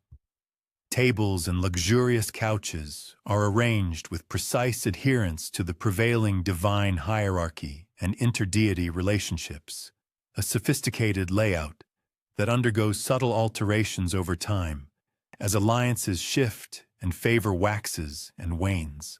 This precise positioning constitutes a complex diplomatic art in itself, meticulously ensuring that rival deities are not seated in undue proximity, while simultaneously honoring each god's individual status. Eunomia, the immortal charged with this intricate arrangement, has managed divine dining logistics since the epoch when the Titans held sway. He operates from an encyclopedic memory, constantly refined by regular discreet conversations with those who attend the gods most intimately, and who might be privy to recent shifts in divine relationships. Each individual place setting is thoughtfully personalized. Poseidon's drinking vessel is invariably filled with pristine water, sourced from a particular underwater spring. Artemis is provided with cushions generously stuffed with aromatic herbs reminiscent of the forest, and Zeus is strategically positioned to command a view of the entire assembly, while himself retaining a subtly elevated vantage point. As evening gradually descends, the intensity of the preparatory activities visibly escalates. The bustling kitchens begin dispatching the initial courses. Servers assume their designated positions in accordance with meticulously established protocols. Wine bearers assiduously prepare bespoke blends tailored to each divine palate. When the gods finally convene, they step into a space so impeccably prepared that they seldom perceive the immense effort invested, which, ironically, is the ultimate objective. The evening feast unfolds with an illusion of effortless grace that is, in fact, the culmination of the most scrupulous planning and flawless execution. As the gods engage in profound debates concerning cosmic affairs or partake in immortal entertainments, hundreds of devoted servants anticipate every need, deftly resolve minor issues before they can escalate, and diligently maintain the pervasive atmosphere of perfect comfort that divinity has come to inherently expect. And subsequent to the feast, when the gods retreat to their private chambers or depart for their nocturnal pursuits, another shift of tireless immortal workers commences the elaborate process of restoration. The dining hall is meticulously returned to a state of impeccable order. Any damaged items for divine tempers occasionally flare with considerable intensity are promptly repaired or replaced. Preparations for the following day's meals are initiated without delay. Within Zeus's personal chambers, Aglaia returns to meticulously turn down the ethereal cloud sheets and make final, precise adjustments to the room's prevailing ambiance. She carefully places a specific dream-inducing flower, cultivated in Philoxenus's renowned garden, into a delicate vase positioned near the bed, subtly adjusts the eternal flame to cast precisely the desired level of illumination, and ensures that a meticulously compiled summary of the day's most significant mortal prayers is strategically placed on a small table where Zeus will undoubtedly perceive it upon awakening. Her devoted work, much like that of all the servants dwelling on Olympus, exists within the nuanced space between sheer necessity and profound artistry. The gods could, in theory, maintain their own personal spaces and prepare their own sustenance. However, the unparalleled perfection they have grown to anticipate, the utterly seamless experience of divinity itself, is inextricably reliant upon countless minute acts of devoted attention and profound care, meticulously performed by those whose names seldom, if ever, grace the pages of ancient myths. As night's embrace fully envelops the majestic mountain, even a significant number of the immortal servants finally find repose. Some congregate in their own modest quarters, sharing the day's experiences or simply relishing each other's companionship. Others pursue personal interests, perhaps cultivating a private garden of their own, or composing poetry destined never to be heard by mortal ears. A select few, such as Euphrosyne in her kitchen, continue their labors through the quiet hours, diligently preparing elements that demand specific nighttime conditions, or simply luxuriating in the profound tranquility of the slumbering palace. As you now rest and attentively absorb this gentle narrative, perhaps you are prompted to ponder the often overlooked supporters in your own world. Those individuals whose quiet, diligent efforts establish the foundational conditions for others' more conspicuous accomplishments. Or perhaps you simply cherish this poignant reminder that even within the grand tapestry of myth, true greatness rarely flourishes in absolute isolation. So, in our forthcoming narrative, we shall delve into the intriguing reasons why the militaristic city-state of Sparta deliberately chose to remain unwalled, and how this apparent vulnerability paradoxically transformed into a profound source of both security and immense pride for one of ancient Greece's most celebrated powers. Let us now continue our unhurried exploration through the annals of ancient Greece by directing our attention to one of its most renowned city-states, Sparta.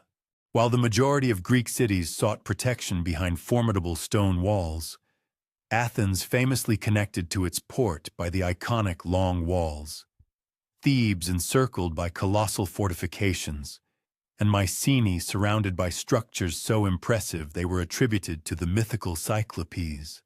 Sparta conspicuously remained unwalled throughout the greater part of its extensive history. This was not due to any deficiency in resources or a lack of architectural expertise on the part of the Spartans to construct defensive structures. Rather, it represented a deliberate and conscious choice, one that profoundly reflected their distinctive approach to national security and their fundamental understanding of what genuinely constituted strength. As the revered Spartan king Agesilaus II is famously reported to have declared when questioned about the absence of walls, "These are the walls of Sparta," as he gestured proudly towards his citizens clad in their unassuming red cloaks. However, instead of dwelling on the dramatic aspects of Spartan military prowess that predominantly capture the popular imagination, let us instead explore the quieter, more quotidian reality of existence within an unwalled city.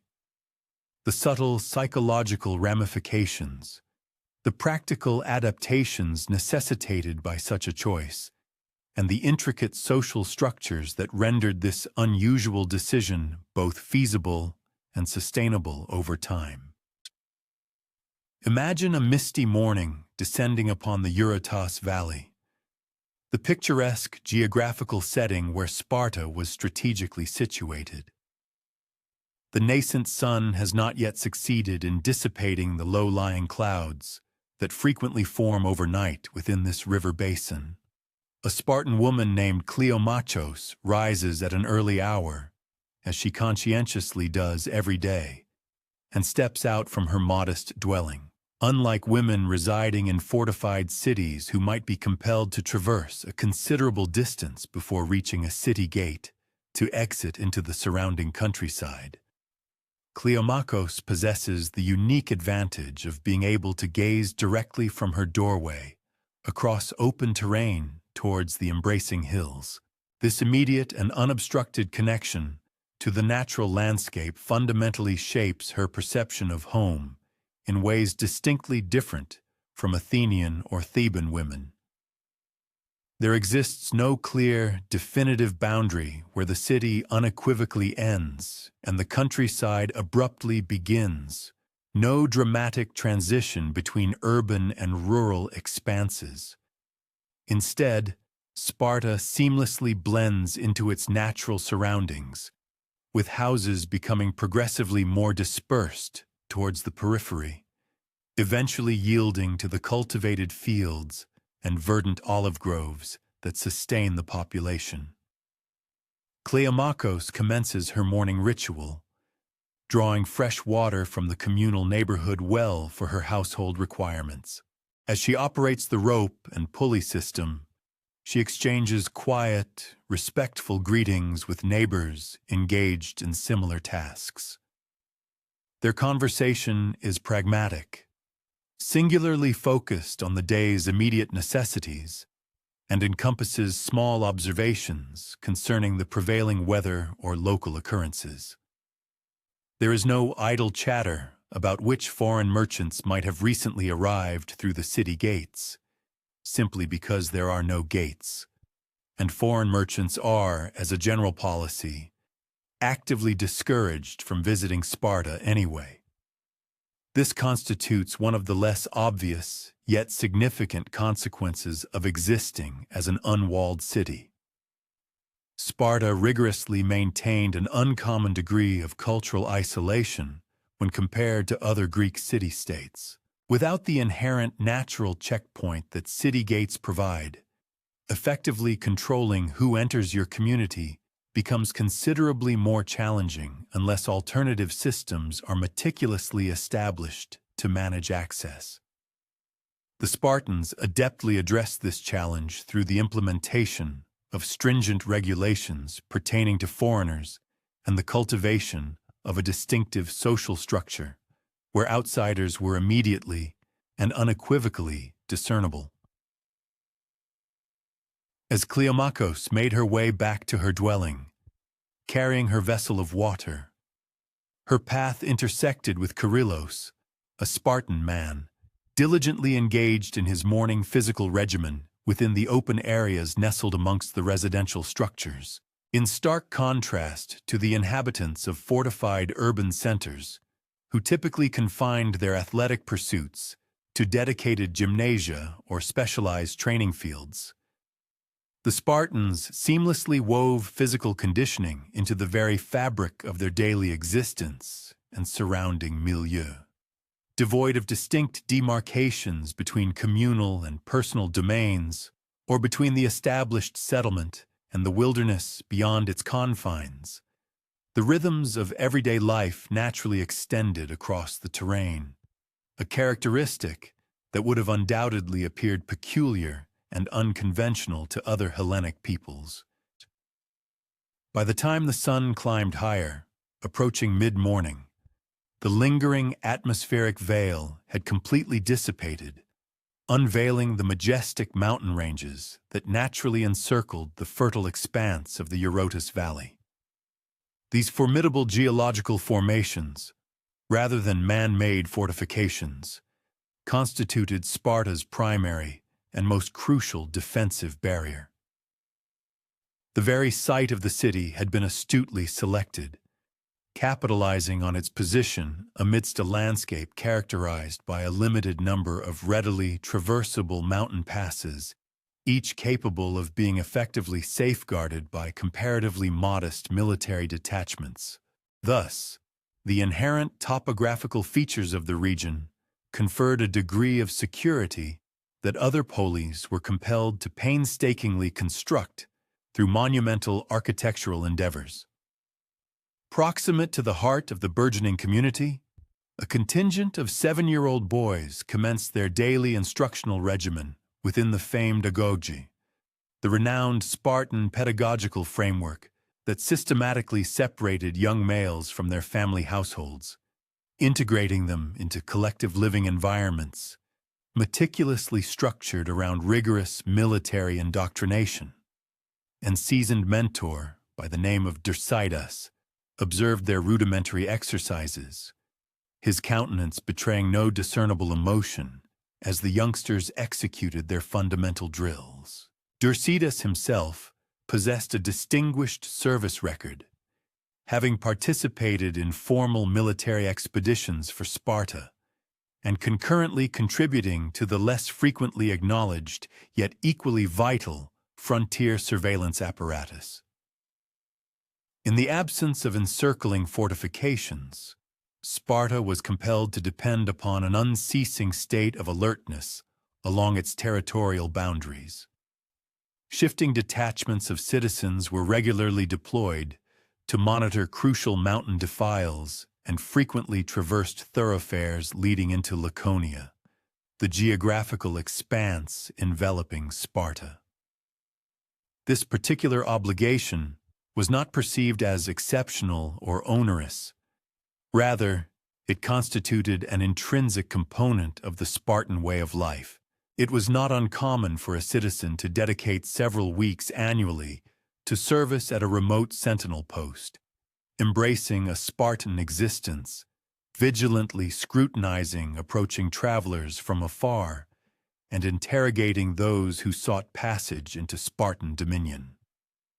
This sophisticated arrangement effectively forged an ethereal barrier, an invisible wall composed not of inert masonry, but of unwavering human attentiveness. As the sun ascended towards its zenith, signaling the approach of midday, Cleomachos converged with several other women to meticulously examine a shared vegetable plot, situated in a locale that, within other urban centers, would typically be designated beyond the municipal limits.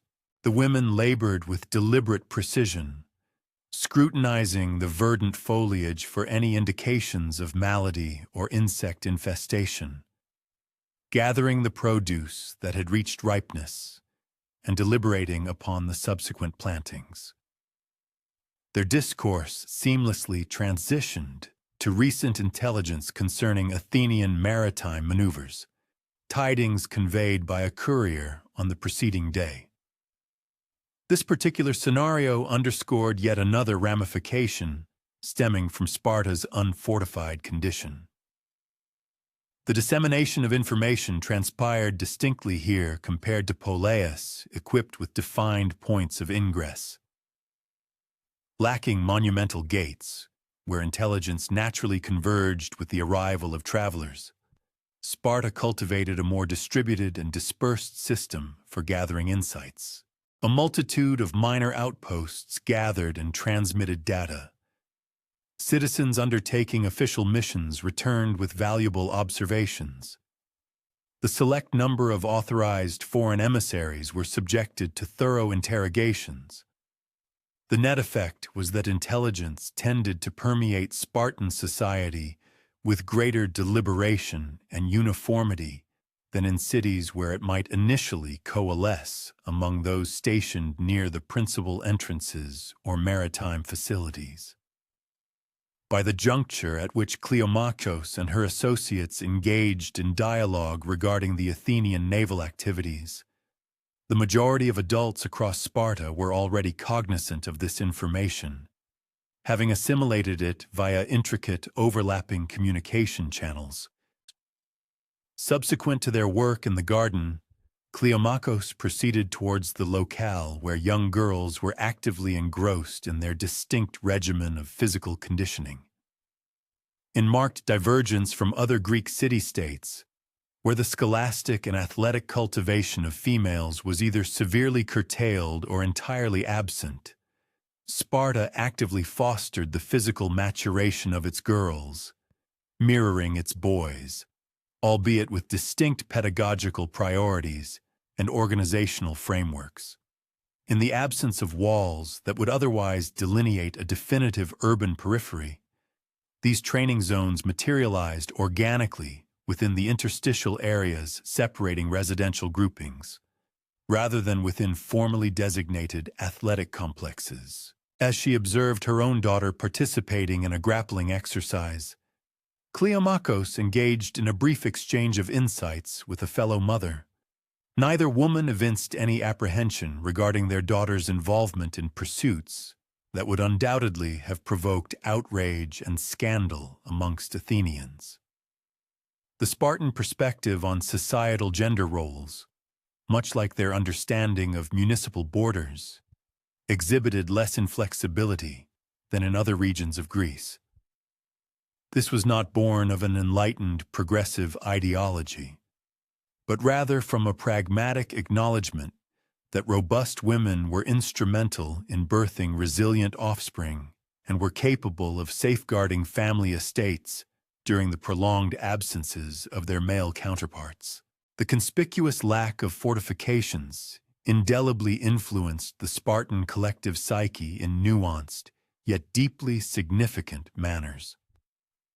The populace cultivated a fundamentally altered perception of security, one predicated upon intrinsic human preparedness rather than reliance on tangible fortifications. The perpetual visual reinforcement that no edifice of stone intervened between them and prospective perils engendered a pervasive community-wide alertness and a profound sense of mutual reliance, qualities that the presence of defensive walls might well have attenuated. This distinctive ethos manifested itself in a myriad of quotidian customs and practices that would have appeared utterly unconventional to the inhabitants of walled urban centers. The Spartans seldom amassed ostentatious riches or opulent personal effects, a practice stemming partly from their renowned commitment to austere living, but also significantly because overt displays of affluence within an unprotected city would invariably constitute both an enticement for external marauders and a considerably greater challenge to safeguard. Consequently, they evolved architectural paradigms that prioritized utilitarianism above elaborate embellishment, crafting domiciles intended as self-contained, defensible units rather than depending upon a collective, city-encompassing protective infrastructure. As the afternoon hours gradually yielded to the onset of evening, Charillus concluded his customary military obligations and reunited with Cleomachus at their residence. Their evening repast was unpretentious, consisting of robust barley bread, a portion of cheese, cured olives, and a modest quantity of wine diluted with water. While the renowned black broth, a concoction featuring pork, blood, and vinegar, might grace their table during more ceremonial events, quotidian meals were primarily oriented towards sustenance and nutritional value, rather than Epicurean delight, a further illustration of the pragmatic Spartan disposition. Following their supper, as the encroaching twilight cast a mellow glow upon the terrain, Charillus embarked on a brief stroll to the crest of approximate elevation, accompanied by their 10-year-old son. This nocturnal observance, involving the careful scrutiny of the routes leading into the settlement as dusk descended, was not a mandated official duty, but rather a deeply ingrained custom that numerous Spartan parents instilled in their progeny. They stood in quiet contemplation, the father periodically indicating salient topographical features within the vista. That fissure separating those elevations marks the ingress point of the thoroughfare originating from Tegea. Observe the nuanced interplay of shadows traversing that field.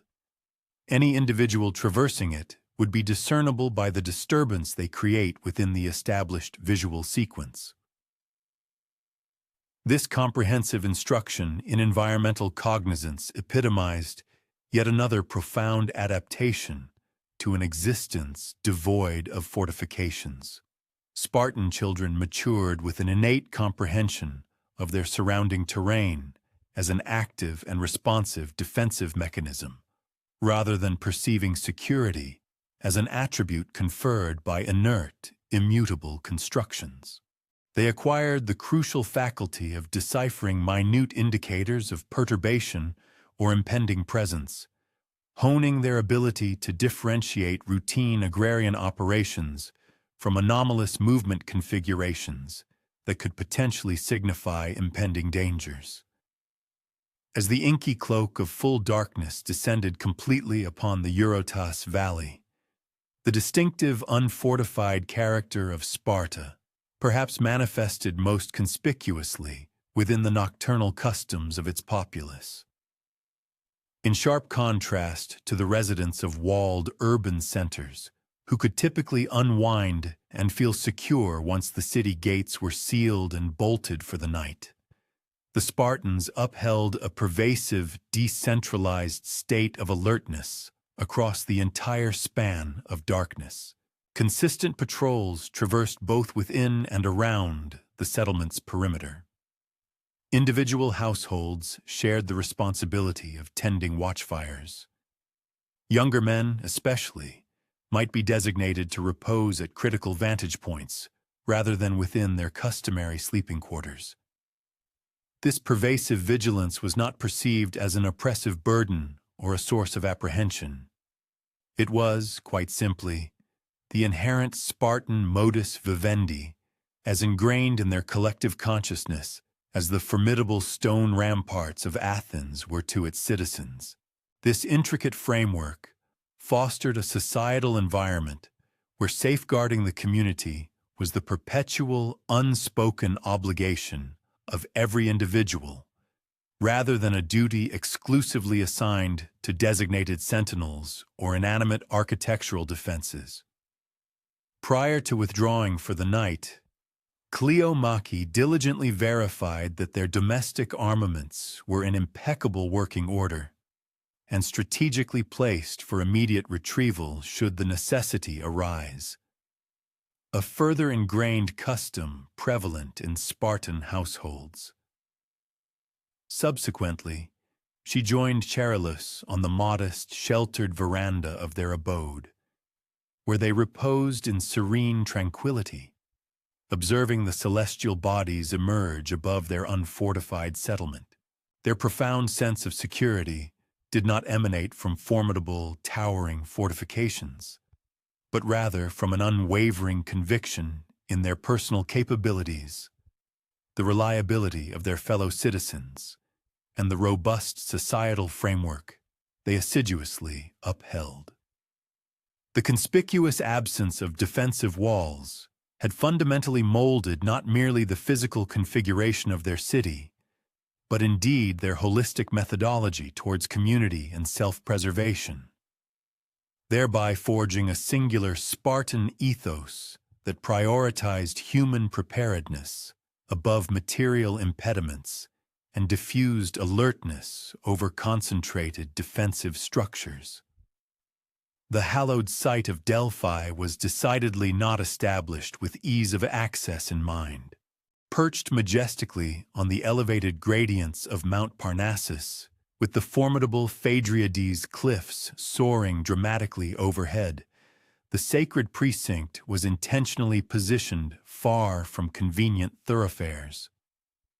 The pilgrimage to this revered location was conceived as an intrinsic component of the spiritual odyssey, a demanding physical exertion designed to mirror the rigorous mental conditioning required before seeking divine counsel. Nevertheless, without meticulously engineered and consistently preserved roadways, This arduous trek would have proven not merely formidable, but frequently insurmountable. Envision a crisp spring dawn, unfolding several decades prior to the zenith of classical Greek civilization. The nascent sunlight had only just commenced its gentle illumination of the eastern facade of Mount Parnassus, yet the depressions and valleys far below remained enveloped in profound chiaroscuro. Along a segment of the venerable sacred pathway that meandered upwards towards Delphi, a man identified as Timocles was already diligently engaged in his labors, perpetuating a venerable family legacy that had endured for 3 consecutive generations. The enduring legacy of meticulous labor on the ancient pathways to Delphi unfolds across a remarkable span of 3 generations, a testament to unwavering dedication. Timocles, a man of earthly practicalities rather than spiritual pronouncements, is neither a priest nor a seer. Instead, he embodies the essence of a road builder, an integral member of a specialized guild whose collective expertise seamlessly blends sophisticated engineering acumen, formidable physical prowess, and an intimate, almost intuitive grasp of the surrounding terrain. His hands, a testament to decades of arduous toil, are deeply calloused from the unceasing manipulation of stone, while his visage bears the indelible marks of constant exposure to the relentless sun and biting winds. At the age of 43, his entire adult life has been intrinsically linked to the construction and upkeep of the routes leading to Delphi. His journey began in his youth, when his strength was sufficient to carry modest stones, assisting his father. Over time, as he demonstrated undeniable competence, he progressively assumed direct responsibility for distinct segments of these vital thoroughfares. This particular morning, Timocles, accompanied by his dedicated compact crew, is diligently engaged in rectifying the ravages inflicted by the preceding winter's torrential rains. Numerous portions of the essential retaining walls have succumbed to displacement, consequently allowing sections of the road's surface to erode significantly. Their endeavor is characterized by its patient, systematic nature. Initially, they meticulously clear away accumulated debris. Subsequently, they carefully reposition the dislodged stones with precision. And finally, they introduce fresh materials to meticulously restore the integrity of the road surface. Their toolkit is refreshingly rudimentary, comprising wooden levers, sturdy ropes, and hammers employed for the necessary shaping of stone. An absence of advanced technological contrivances, relying instead on a rich heritage of accumulated human wisdom applied with scrupulous attention. As their hands and minds are occupied with this demanding work, their voices are hushed, exchanging observations on the quotidian rhythms of life. Discussions about domestic affairs, the fluctuating market price of olive oil, and speculative musings on the anticipated severity of the impending summer.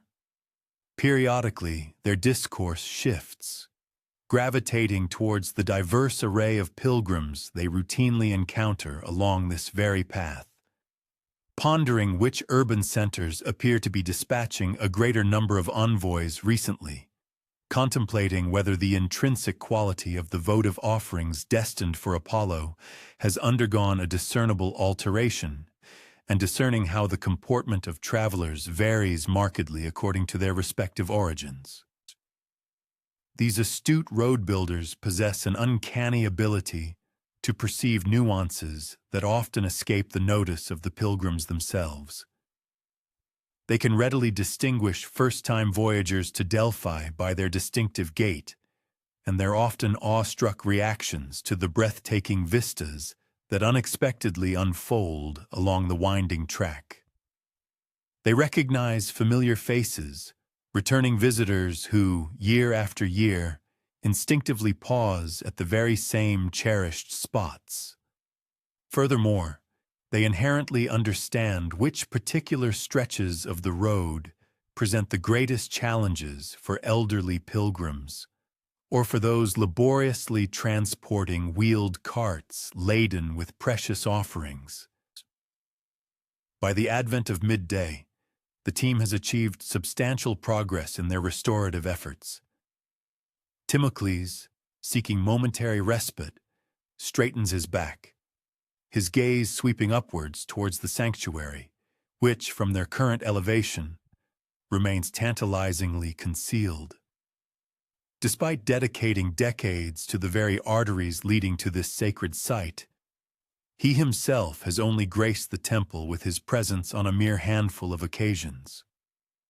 The road builders, in essence, occupy a fascinating liminal space, absolutely indispensable to the sanctuary's fundamental operation, yet entirely detached from its ceremonial rituals and sacred functions. As they partake in a brief intermission, sharing simple provisions of bread, cheese, and diluted wine beneath the expansive canopy of a venerable plane tree, a new procession of pilgrims materializes and passes by.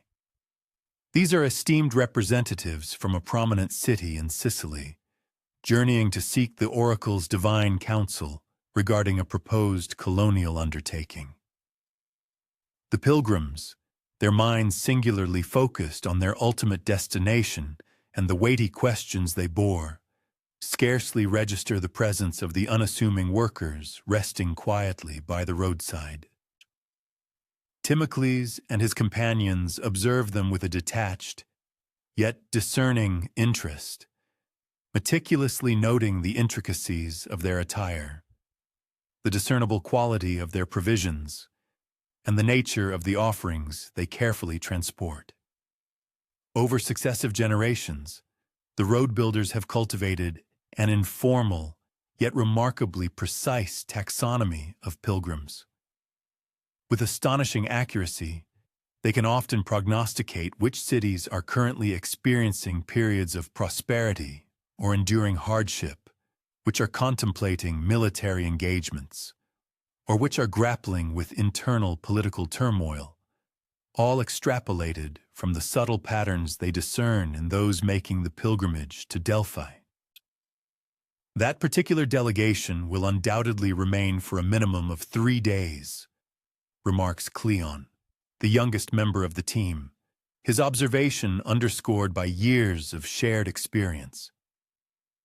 They have brought ample provisions, and their cautious movement of those carefully veiled objects suggests valuable offerings that will necessitate a proper and elaborate ceremonial presentation. Timocles offers a silent nod of affirmation, his agreement rooted in a lifetime of observing travelers.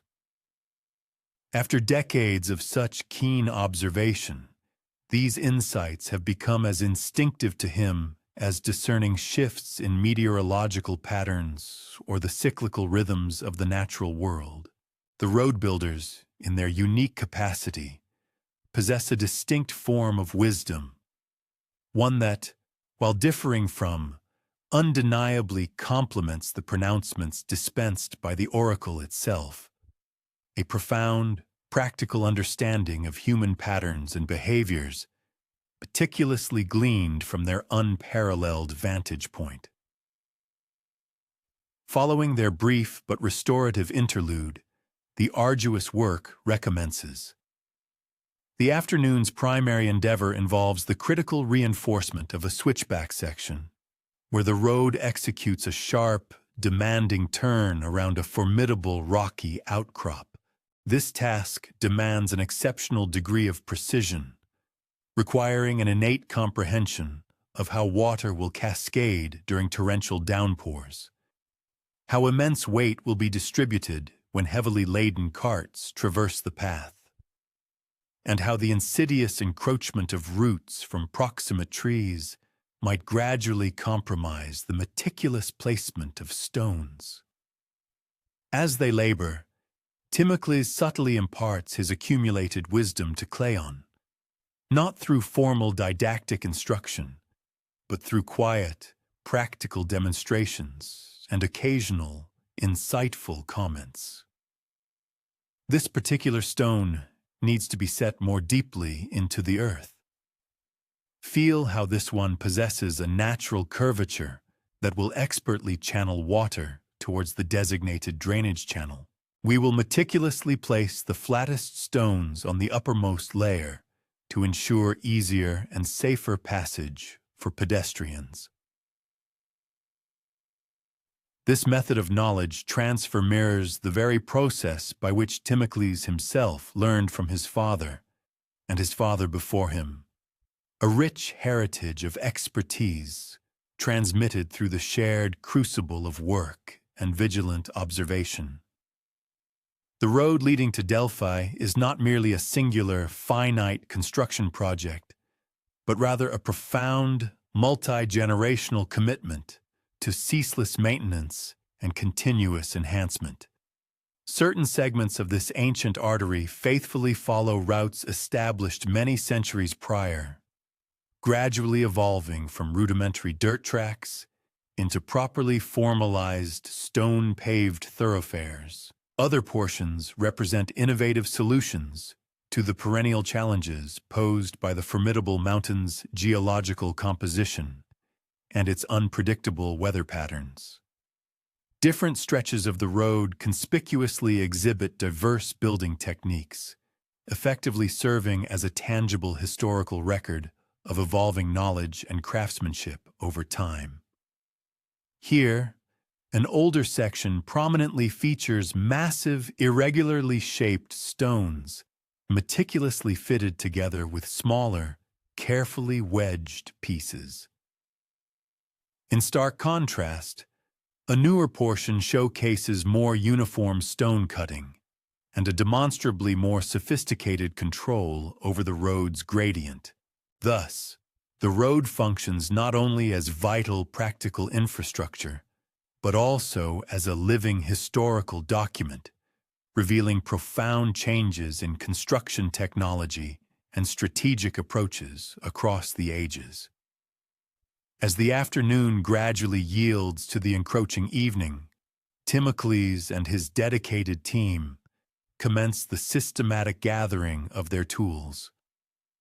They will not undertake the descent to the village below, but will instead pass the night in a modest shelter, specifically maintained for road workers at this particular elevation. These unassuming structures, little more than robust stone walls crowned with wooden roofs, are strategically positioned at regular intervals along the treacherous mountain roads, thereby enabling maintenance teams to operate with optimal efficiency, circumventing the arduous daily ascents and descents. The shelter itself contains simple sleeping platforms, a rudimentary hearth for both cooking and warmth, secure storage for tools and essential emergency supplies, and a meticulously engineered water system designed to efficiently collect rainfall. It offers little in the way of comfort when measured against the standards of the towns nestled in the valley below. Yet it is profoundly familiar to Timocles, who has passed innumerable nights in similar austere lodgings throughout his extensive working life. As they prepare a simple evening meal, another solitary traveler passes by, an elderly man making his slow, deliberate descent down the mountain, returning from the sanctuary. He pauses upon noticing the road workers, approaches their flickering fire, and courteously inquires if he might rest briefly before resuming his arduous journey. They extend a warm welcome, offering him a place by the comforting fire and a refreshing cup of watered wine. The venerable old man reveals that he has undertaken this annual pilgrimage for many decades. He recounts how he distinctly remembers when this specific section of the road was significantly different, prior to the substantial improvements implemented during Timil's father's era. He speaks of these transformative changes with profound appreciation, noting how considerably easier the journey has become, particularly for older visitors such as himself. This moment represents a rare and cherished instance of direct acknowledgement for work that by its very nature typically goes unheralded. The road builders do not receive the accolades, honors, or public recognition bestowed upon priests or official sanctuary functionaries. Their names are conspicuously absent from the numerous inscriptions that adorn Delphi's magnificent monuments. Yet, their tireless efforts touch upon every conceivable aspect of the oracle's complex operation, facilitating the unimpeded flow of questions, offerings, and the profound wisdom that fundamentally defines the sanctuary's overarching purpose. As the cloak of darkness descends upon the mountain, their elderly visitor continues on his journey downwards, moving cautiously with the indispensable aid of a sturdy walking stick. Timocles and his team settle into their familiar evening routine, meticulously checking their tools, deliberating on the next day's demanding tasks, and engaging in quiet, reflective conversation before succumbing to sleep. From their elevated vantage point, they can discern small, nascent lights beginning to appear in the valley below as households ignite their evening lamps. Above, the celestial tapestry of stars emerges with breathtaking clarity in the crisp mountain air. This unique interstitial existence, neither fully integrated into the sanctuary above nor wholly belonging to the villages below, has profoundly shaped a particular and distinct perspective among the road builders. They perceive themselves not as principal actors in the grand drama of divine consultation, but rather as indispensable facilitators.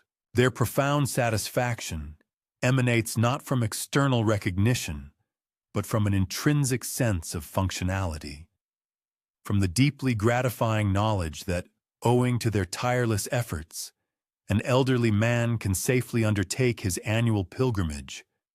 A city's esteemed representatives can transport invaluable offerings without damage, or a worried parent can bring a sick child to seek divine healing. Timocles drifts into slumber, his mind preoccupied with a specific, formidable challenge awaiting them later in the week. A particularly troublesome section where water persistently undermines their previous solutions, necessitating an entirely fresh and innovative approach. His final conscious thoughts are not of deities or enigmatic prophecies, but rather of the precise placement of stones and the optimal angles for drainage, the practical, tangible puzzles that have consumed his intellect throughout his entire working life. Even as he sleeps, pilgrims continue their journey along the very road he meticulously maintains, some intrepid souls traveling through the night by the flickering illumination of torchlight. Eager to reach the sacred sanctuary by dawn, their feet find secure purchase on surfaces meticulously shaped by generations of Timocles' family and countless others like them, treading on stones carefully positioned to provide unwavering stability. Their paths are diligently protected by robust retaining walls, expertly engineered to withstand the relentless onslaught of winter storms and the torrential downpours of summer. The oracle's renowned wisdom, those often ambiguous yet profoundly influential prophecies that shaped decisions affecting thousands, traverse it out into the wider world along these very same pathways, carried by pilgrims returning to their respective cities. The roads, therefore, served as conduits not merely for physical travel, but for the dynamic movement of ideas, pressing questions, and invaluable divine guidance between the hallowed grounds of Delphi and the broader, interconnected world. He was a man of quiet diligence, neither a revered priest nor an influential politician whose pronouncements would reverberate through the ages, nor an acclaimed artist whose masterworks would inspire future generations. His station was that of a simple counter of sacrifices, the dedicated individual responsible for scrupulously documenting the diverse offerings presented to Athena, the revered patron goddess of Athens. His name was Philocrates, and for an impressive 27 years, he faithfully discharged the duties of a role that skillfully integrated the responsibilities of an accountant, an inspector, an inventory manager, and an essential religious functionary within the sacred precinct. Every single offering brought to Athena's hallowed temple on the majestic Acropolis underwent his stringent and watchful examination. Each animal ritually sacrificed, every libation ceremoniously poured, and every object reverently dedicated.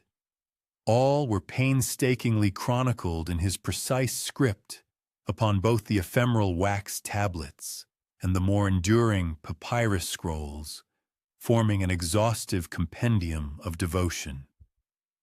One might easily envision a radiant spring morning in the heart of Athens, the kind of day where the pervasive light seems to imbue the Parthenon's pristine marble with an ethereal inner luminescence.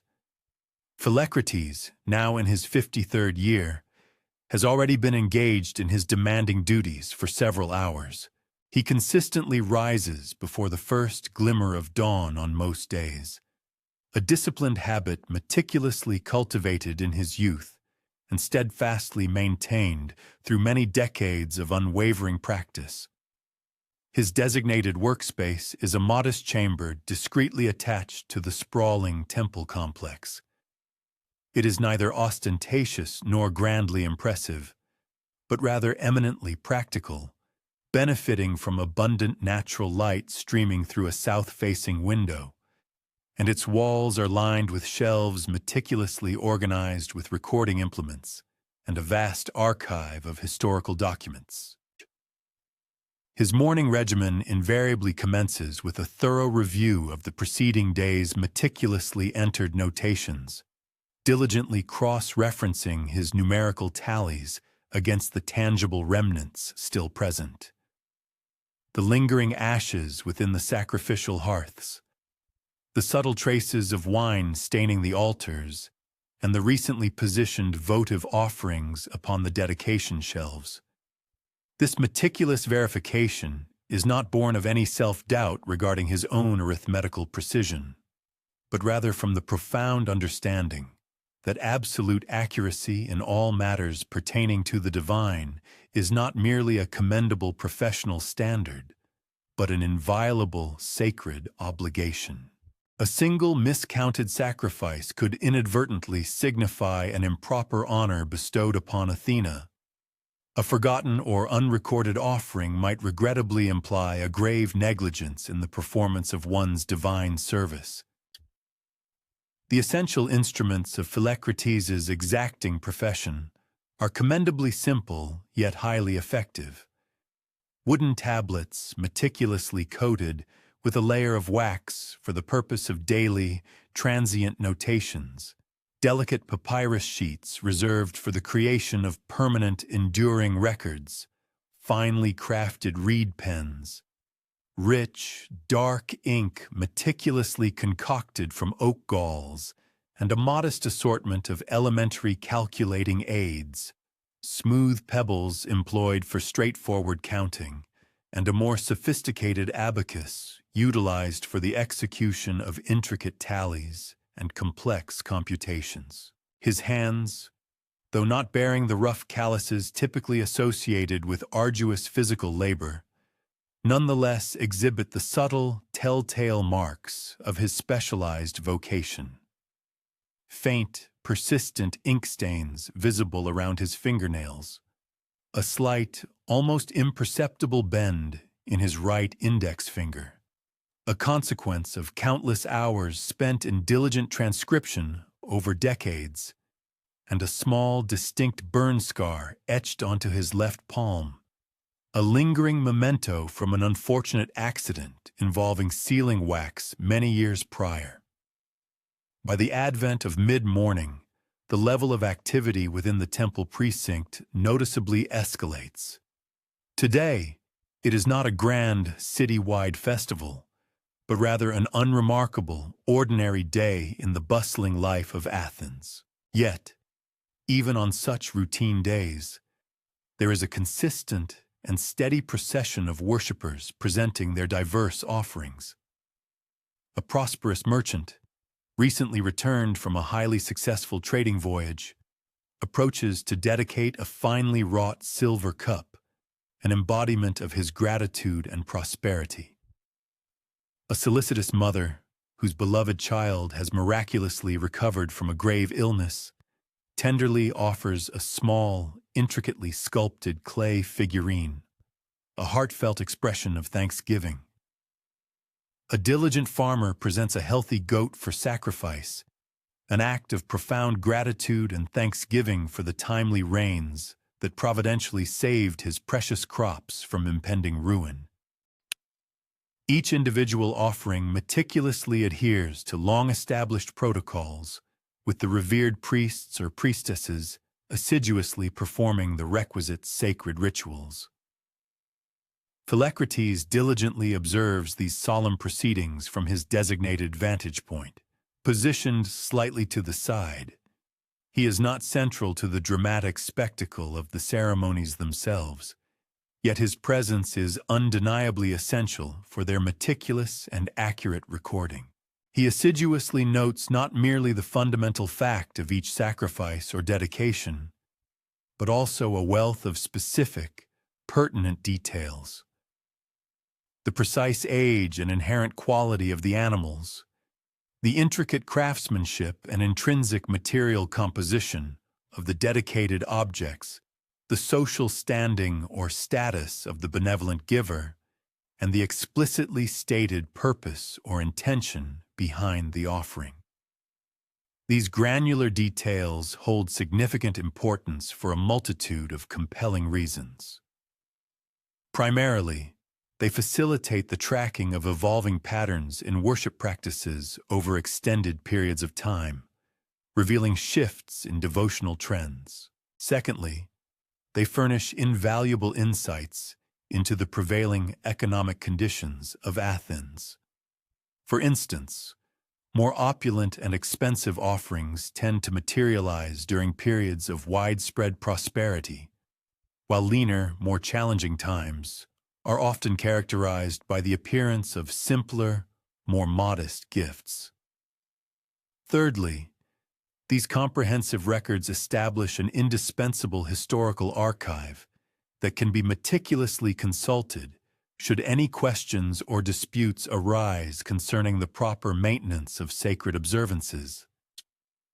Finally, and crucially, they assist temple officials in efficiently managing a myriad of practical considerations, such as the equitable distribution of sacrificial meat or the judicious arrangement and storage of dedicated objects within the often limited confines of the sacred space.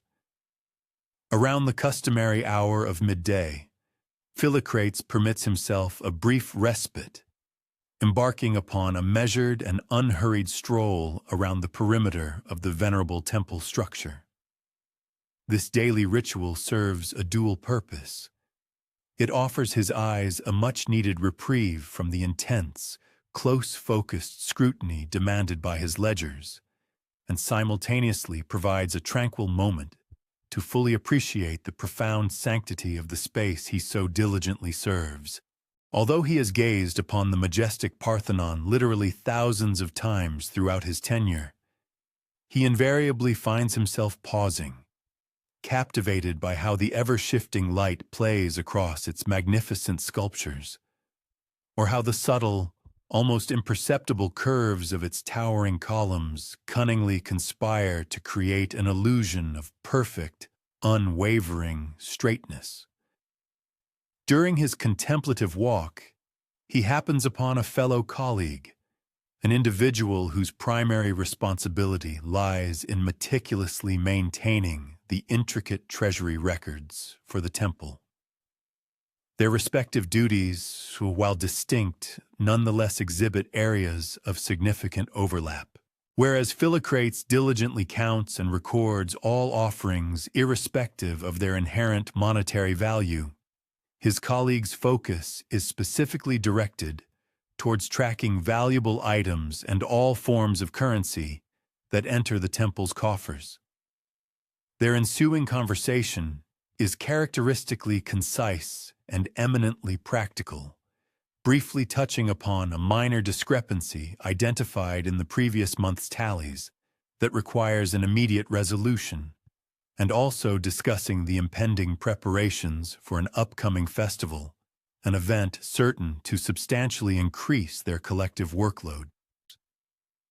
Upon his return to the demanding nature of his duties, Philocrates dedicates the afternoon hours to meticulously processing the extensive records pertaining to a particularly grand sacrifice, generously sponsored by one of the city's most affluent and influential families.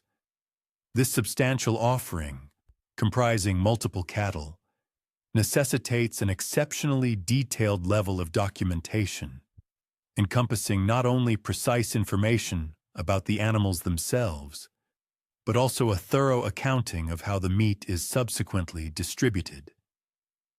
Specific portions are allocated to the esteemed priests. Other shares are reserved for the sponsoring family, and still more are distributed among the citizens who attend the public sacrifice. Ensuring a fair and scrupulously proper distribution, in strict accordance with time-honored tradition, presents a complex logistical challenge that falls, in part, under Philocrates' experienced supervision. As he meticulously works through these intricate calculations, a diligent young man named Theocritos observes him quietly, absorbing every detail. Theocritos has been formally assigned as Philocrates' assistant and is considered his potential successor, undergoing a comprehensive apprenticeship in the complex system of record-keeping that has meticulously evolved over countless generations. The esteemed position of sacrifice counter is not an inherited one, but instead demands extensive, specialized training, not merely in the foundational disciplines of mathematics and writing, but also in developing a profound understanding of intricate religious protocols, the ability to accurately recognize and categorize diverse types of offerings, and the crucial skill of maintaining the delicate and often challenging balance between administrative efficiency and profound, sacred respect. Philocrates does not impart his vast knowledge through formal, didactic lessons, but rather through the powerful medium of demonstrated practice and occasional, insightful explanations. Observe closely, he instructs Theocritos, his voice calm and measured, how we diligently record not merely the sheer number of animals, but also their inherent quality. A blemished animal must be meticulously noted, not because the goddess inherently rejects such offerings from sincere worshippers of modest means, but because certain sacred rituals specifically mandate the use of unblemished animals. Our comprehensive records, therefore, serve to ensure proper and respectful matches between the precise requirements of a ritual and the nature of the offerings presented. As the afternoon gradually transitions towards the gentle embrace of evening, a formal delegation arrives from a rural district situated beyond the immediate confines of Athens proper. They have journeyed to present their annual offering, a significant contribution of high-quality olive oil harvested from their communal groves, traditionally bestowed to perpetually maintain the eternal flame within a small, revered shrine dedicated to Athena. Such consistent, regular offerings constitute the very backbone of the temple's ongoing operations, providing the necessary provisions and supplies for the uninterrupted continuation of its sacred rituals.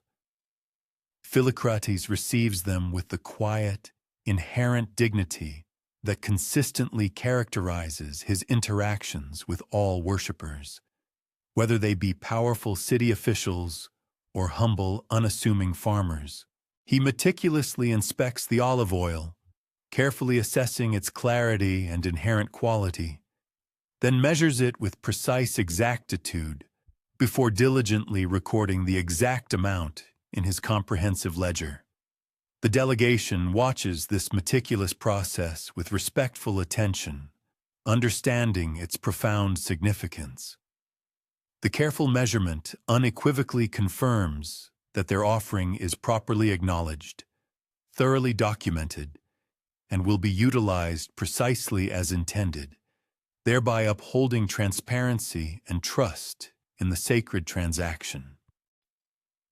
This particular interaction powerfully underscores another critically important facet of Philocrates' multifaceted role. He serves as an impartial witness and a steadfast guarantor that all offerings reach their proper and intended destination. In a religious system that lacks a singular, centralized authority or universally codified sacred texts, proper observance depends to a very large extent on correctly maintained tradition and transparent, verifiable practice. The meticulous records diligently kept by dedicated individuals like Philocrates play an indispensable role in ensuring that obligations to the gods are met consistently and without deviation, despite any changes in personnel or shifting political circumstances. As the day's radiant light begins its gentle descent, softening towards the approaching evening, Philocrates diligently completes his final tallies and meticulously prepares his working materials for the ensuing day. This transitional period, occupying the liminal space between the full vibrancy of day and the deep stillness of night, is typically when he transfers the accumulated information from the temporary wax tablets to the more permanent and enduring papyrus records. The now quiet temple, with the majority of its daily visitors having departed, provides the ideal conditions for the concentrated work that demands unwavering accuracy and meticulous attention to detail.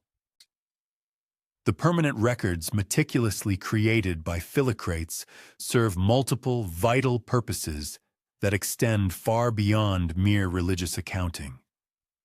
They become an integral component of Athens's invaluable institutional memory, forming a rich archive of documents that can be scrupulously consulted during disputes, referenced for crucial historical perspective, or utilized to identify significant patterns requiring strategic attention. For instance, when periods of severe drought reveal a noticeable decline in animal sacrifices, city officials might observe this trend and consequently recognize the urgent need for grain imports. Similarly, when the ominous specter of war looms large, they might observe a discernible increase in offerings directed to Athena in her protective aspect, reflecting the populace's fervent prayers for divine safeguard. Beyond these tangible, practical applications, the comprehensive records establish an unbreakable, tangible connection between past and present observances. When Philocrates consults ancient scrolls dating back decades, some of which possibly contain entries meticulously made by his predecessors during his own childhood, he actively participates in a profound continuity of practice that transcends individual human lifespans. The venerable worship of Athena in Athens existed long before his birth and will undoubtedly persist long after his passing. Yet, for this precise moment in time, he serves as its meticulous, dedicated, and indispensable chronicler, ensuring its enduring legacy. He meticulously chronicles its every detail. As twilight descends and the hallowed lamps flicker to life across the expansive temple grounds, Philocrates prepares for his modest journey homeward to the bustling city nestled beneath the majestic Acropolis. Before his departure, he observes a small personal rite, a brief, heartfelt entreaty to Athena, not offered at the grand public altar, but at an unadorned shrine tucked away in the quiet corner of his workspace.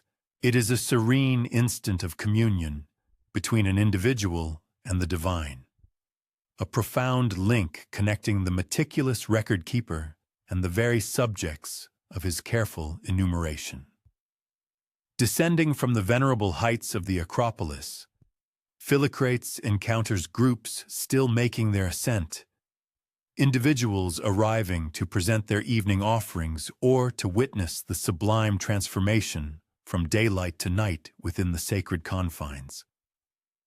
He offers a respectful nod to those he recognizes, yet refrains from engaging in prolonged discourse. After an entire day dedicated to observing and meticulously documenting the diverse religious expressions of others, he cherishes this tranquil interlude for profound, personal introspection. His customary path home leads him through the bustling agora, now gradually winding down from the day's fervent commercial activities. He pauses momentarily at the stall of a bread seller. The woman, recognizing him as a devoted patron, thoughtfully reserves a particular dark, rustic loaf he especially favors. Their exchange is fleeting yet genuinely warm, a small, poignant moment of human connection in a role frequently defined by detached observation rather than direct, personal engagement. Within the confines of his own dwelling, Philocrates embraces a life of unpretentious simplicity. His esteemed position provides a steady, albeit modest, income, entirely sufficient for his fundamental needs, yet it offers no path to accumulating significant wealth. His home contains but a few luxuries, though it proudly houses a small personal collection of diverse calculating instruments gathered from various distant regions, tools remarkably similar to his professional implements, acquired over countless years from itinerant traders or erudite visitors to Athens. Each device boasts a subtly distinct design, eloquently reflecting the unique mathematical practices of its locale, serving as a silent testament to how universal human necessities, such as the fundamental act of counting, manifest in myriad forms across disparate cultures. Following a simple evening repast, Philocrates frequently immerses himself in practical treatises on mathematics and precise measurement, rather than religious texts or abstruse philosophical dissertations. Presently, he is engrossed in a scholarly work elucidating ancient Egyptian accounting methodologies, driven by an inherent curiosity about how another venerable civilization, with its intricate system of religious offerings, meticulously manages its extensive record-keeping. This continuous pursuit of knowledge is not a stipulated requirement of his official capacity, but rather a vivid reflection of his profound, intrinsic interest in the elaborate systems that empower humanity to meticulously organize its complex interactions, both with fellow beings and with the revered divine. One might be compelled to contemplate the often unseen endeavors of chroniclers throughout history, those diligent individuals who painstakingly generated the very documentation through which modern society gleans its understanding of past civilizations. Alternatively, one might find appreciation in this poignant reminder that religious observance in ancient Greece encompassed not merely inspired instances of divine communion, but also demanded meticulous, unwavering administrative diligence, where the sacred and the procedural coexisted not in opposition, but in an indispensable, harmonious partnership. We shall now delve into another frequently overlooked dimension of Greek religious existence: the serene, vital task of preserving Hestia's sacred flames, the revered hearth fires that symbolized the enduring vitality of the household, the community, and the very state itself. Let us direct our collective attention to perhaps the most neglected of all the principal Olympian deities, Hestia, the venerable goddess of the hearth and home. While the mighty Zeus commanded the thunderbolts and the formidable Poseidon governed the vast seas, Hestia's dominion was the unassuming hearth fire, yet no divine power was more perpetually present in the fabric of daily Greek life, and none demanded more continuous human vigilance to diligently maintain. Within the intricate hierarchy of the Greek gods, Hestia occupied a singularly intriguing position. Despite being one of the original 6 Olympian progeny, the daughter of Cronus and Rhea, and a revered sister to Zeus, Poseidon, Hades, Hera, and Demeter, her appearances in myths or artistic representations are strikingly rare. She never entered into matrimony, bore no offspring, abstained from divine squabbles, nor embarked on grand adventures alongside heroes. Yet, notwithstanding this narrative scarcity, she invariably received the inaugural portion of every household sacrifice and diligently sustained sacred fires in every Greek community. To truly fathom the profound significance of Hestia and her enduring fires, we must first grasp the practical and symbolic import of the hearth in the tapestry of ancient Greek life. Envision a humble dwelling in the bustling city of Athens or a tranquil village nestled in the verdant countryside. At its very core, both physically and metaphorically, blazes the hearth fire. This is not merely a utilitarian cooking flame or a simple source of warmth, but rather the vibrant, living heart of the entire household, a diminutive divine presence graciously dwelling amongst mortals. Let us trace one such journey through a typical day, observing the quiet, yet utterly essential, labor of sustaining Hestia's benevolent presence. Our focus will be the home of Diaris, a middle-aged Athenian woman whose household encompasses her husband Nicias, a skilled carpenter, their 3 spirited children, Nicias's venerable elderly father, and 2 household slaves. Diaris commences her day before the first hint of dawn, when the entire house is enveloped in silence, save for the soft, rhythmic breathing of the sleepers and the subtle, comforting crackle of the carefully banked hearth fire. Her paramount task each morning is to gently rekindle this sacred fire, not by igniting it anew, which would only occur under very specific ceremonial circumstances, but by assiduously nurturing the embers that have been meticulously preserved throughout the night. This pivotal morning ritual is not performed with haste. Diaris kneels before the hearth with the serene concentration of one engaged in a truly sacred endeavor. She delicately removes the layer of ashes concealing the coals, adds small, dry kindling, fragrant dried herbs, slender twigs, delicate pieces of straw, and softly breathes upon them to encourage the nascent flames. As the fire gains strength, she offers a brief, whispered supplication to Hestia, not an elaborate, formal invocation, but the kind of familiar, intimate communication that naturally blossoms between an individual and the divine presence they diligently attend to on a daily basis. The hearth itself is unadorned, a simple circular clay structure raised slightly above the floor level, strategically positioned so its smoke can gracefully ascend through an opening in the roof. It is encircled by well-worn stones, bearing the indelible marks of decades of continuous use. This particular hearth was established when Nietzsche's esteemed grandfather constructed the house 2 generations prior, and its sacred fire has been continuously maintained ever since, faithfully passed down from mother-in-law to daughter-in-law as household responsibilities transitioned. As Dearest meticulously tends to the fire, her movements are neither hurried nor formally ritualized in any strict sense. They exhibit the fluid efficiency characteristic of actions performed thousands of times before. Each household develops its own unique, specific practices for hearth maintenance.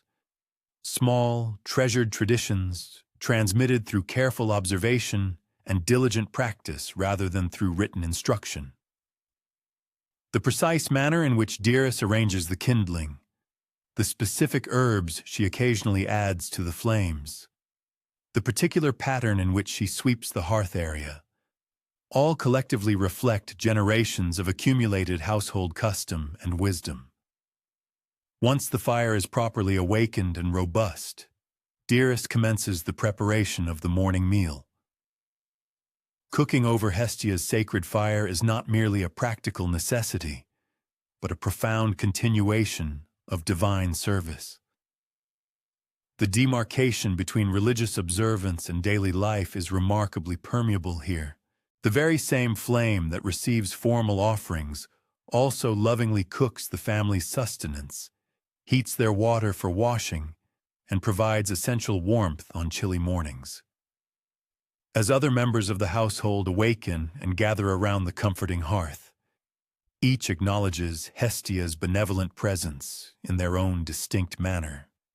Nasius's elderly father, despite his limited mobility, performs a small, reverent gesture towards the flames before partaking of his morning meal.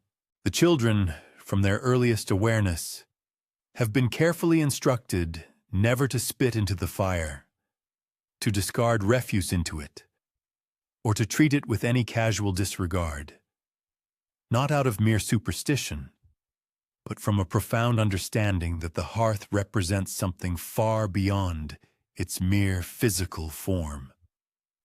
Throughout the entire day, Dearest or another responsible member of the household remains acutely aware of the fire's continuous needs. Unlike modern appliances that can be simply switched off and forgotten, the hearth demands ongoing vigilance. Fuel must be added at appropriate intervals, ashes carefully managed, and occasional adjustments made to ensure proper, sustained burning. This constant attention is not perceived as an onerous burden, but rather as a natural, integrated rhythm seamlessly woven into the tapestry of other household activities. By midday, Dearest is diligently engaged in weaving, while simultaneously keeping an occasional watchful eye on the fire. The youngest child, a girl of 7, sits nearby, eagerly learning simple fiber preparation techniques. Their conversation effortlessly transitions between practical instruction, "You'll hold the wool like this between your fingers," and casual storytelling, some of which feature Hestia prominently. How she chose to tend the central fire rather than marry, how she adeptly mediates disputes between other gods without ever taking sides, and how she imparts patience through the slow, transformative process of converting raw ingredients into nourishing food. When a neighbor pays a visit to borrow a cooking implement, she pauses briefly before the hearth upon entering, a respectful gesture acknowledging that she is being received not merely into a physical structure, but into the sacred domain protected by another family's Hestia. This subtle, yet profound, observance eloquently reflects how thoroughly divine presence was integrated into the fabric of social customs. The hearth unequivocally marks the transition between the external world and the internal sanctuary, between public space and private intimacy, between a stranger and a cherished guest. The most significant hearth ritual unfolds with the evening meal, the most substantial repast of the day and the one most likely to include all household members. Before partaking, Nicias, as the esteemed head of the household, offers a small portion of food and a few precious drops of wine to the fire. This is not an elaborate sacrifice accompanied by formal prayers, but a simple, heartfelt acknowledgement of Hestia's paramount priority. She receives the inaugural portion because her enduring presence renders all else possible and sustained. The very essence of her divine presence establishes the foundation upon which all other domestic activities and communal bonds can flourish and find their ultimate possibility. Within the immediate vicinity of the hearth, the family habitually partook of their meals, their gathered circle mirroring the inherent rounded shape of the hearth itself. During these shared moments, their discourse meandered through the mundane, yet vital aspects of daily existence. The tasks diligently completed throughout the day, the essential provisions required from the bustling marketplace, intriguing tidings gleaned from the lively agora, and the joyful anticipation of forthcoming celebratory festivals. Far exceeding its practical provisions of corporeal warmth and sustenance, the fire served as a profound epicenter, intrinsically drawing every member of the household into a cohesive and meaningful community. As the twilight hours deepened and the day began to wane, the bustling activity surrounding the hearth slowly subsided, yielding to a more tranquil rhythm. The younger progeny were lovingly tucked into their sleeping quarters in a separate, quieter section of the dwelling. Nicias, a diligent craftsman, occupied himself by the flickering illumination of the fire, meticulously undertaking minor repairs to a worn piece of domestic furniture, his hands skilled and steady. Concurrently, his father recounted tales from his own formative years to the eldest son, weaving narratives that bridged generations.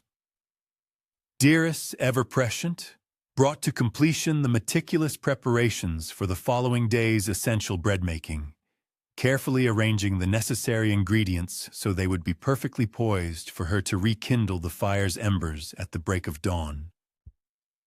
The culminating hearth ritual of the day entailed the meticulous process known as banking the fire, a careful act of enshrouding the glowing embers with a precise layer of ashes. This intricate method was designed to preserve a core of coals throughout the nocturnal hours, preventing the emergence of active flames. Such a delicate operation demanded an acute and intuitive comprehension of the exact quantity of ash required. An excessive application risked extinguishing the vital fire altogether, while an insufficient amount could cause it to combust with undue haste, depleting its energy long before the arrival of morning. Dearest, having honed her proficiency through countless years of dedicated practice, executed this crucial duty on the majority of the evenings, her technique a testament to her accumulated wisdom. The profound significance inherent in preserving an unbroken, continuous fire became strikingly evident upon contemplation of the available alternatives.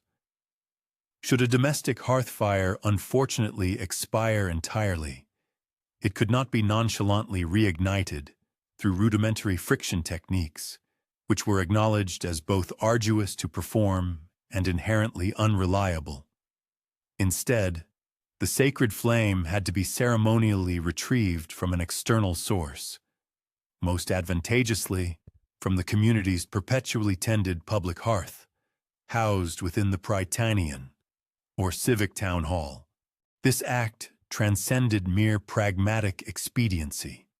It embodied a profound ritualistic reconnection, serving as a tangible acknowledgement that the individual household fires ultimately drew their vital spark from the collective, enduring flame of the wider community. These prominent public hearths served as potent symbols, embodying Hestia's omnipresent spiritual essence at the very core of the civic sphere.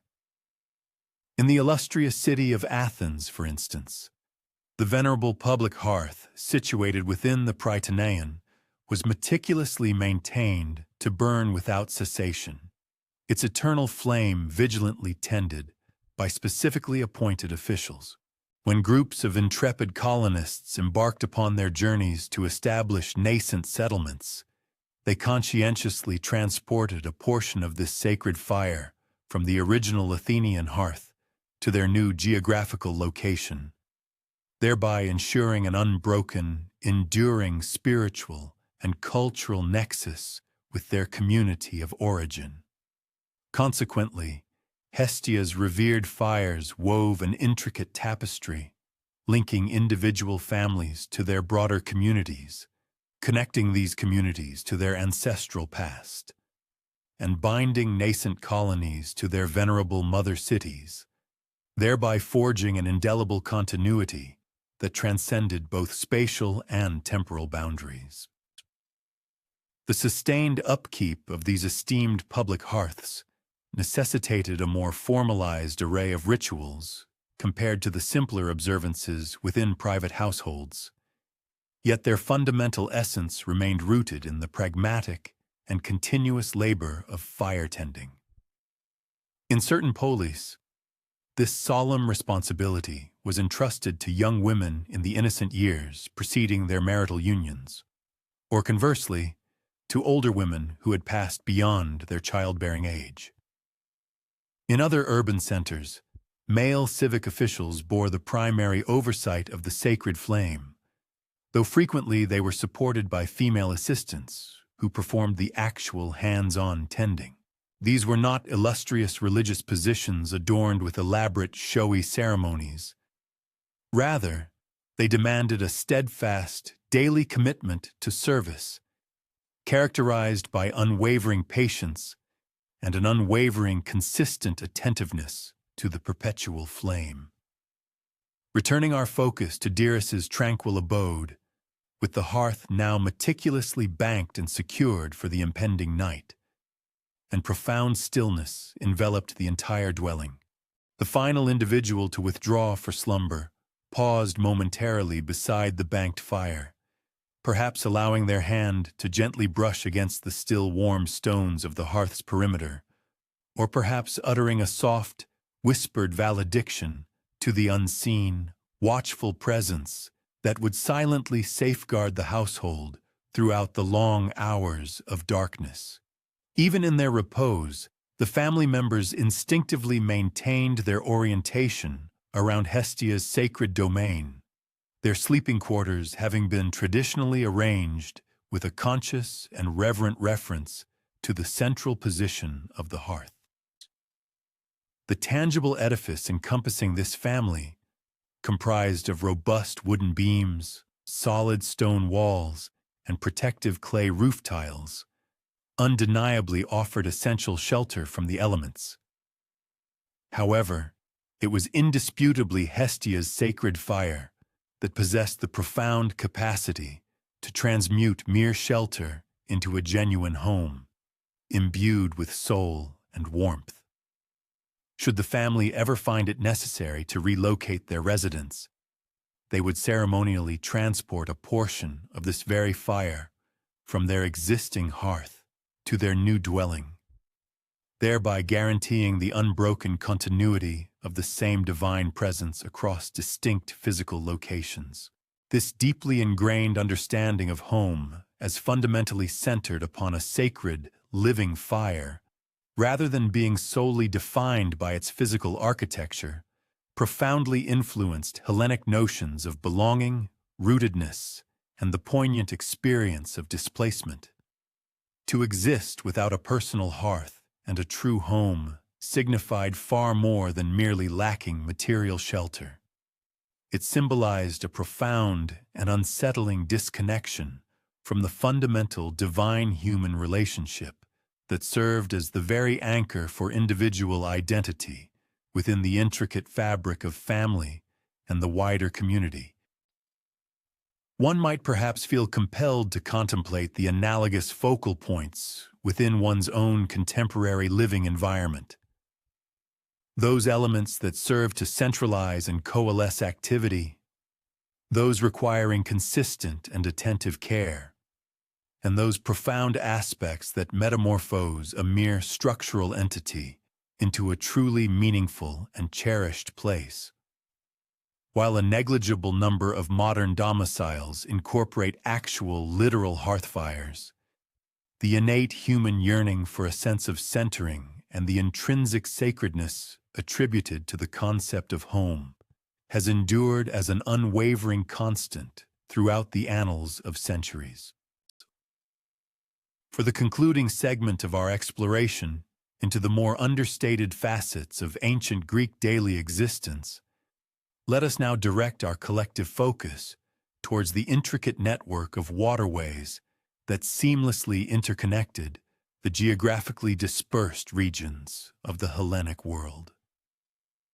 Across these aqueous pathways, ranging from meandering narrow rivers to the boundless expanse of the Mediterranean Sea, traversed an immeasurable multitude of modest vessels, expertly piloted by individuals whose very names have regrettably faded from the records of history.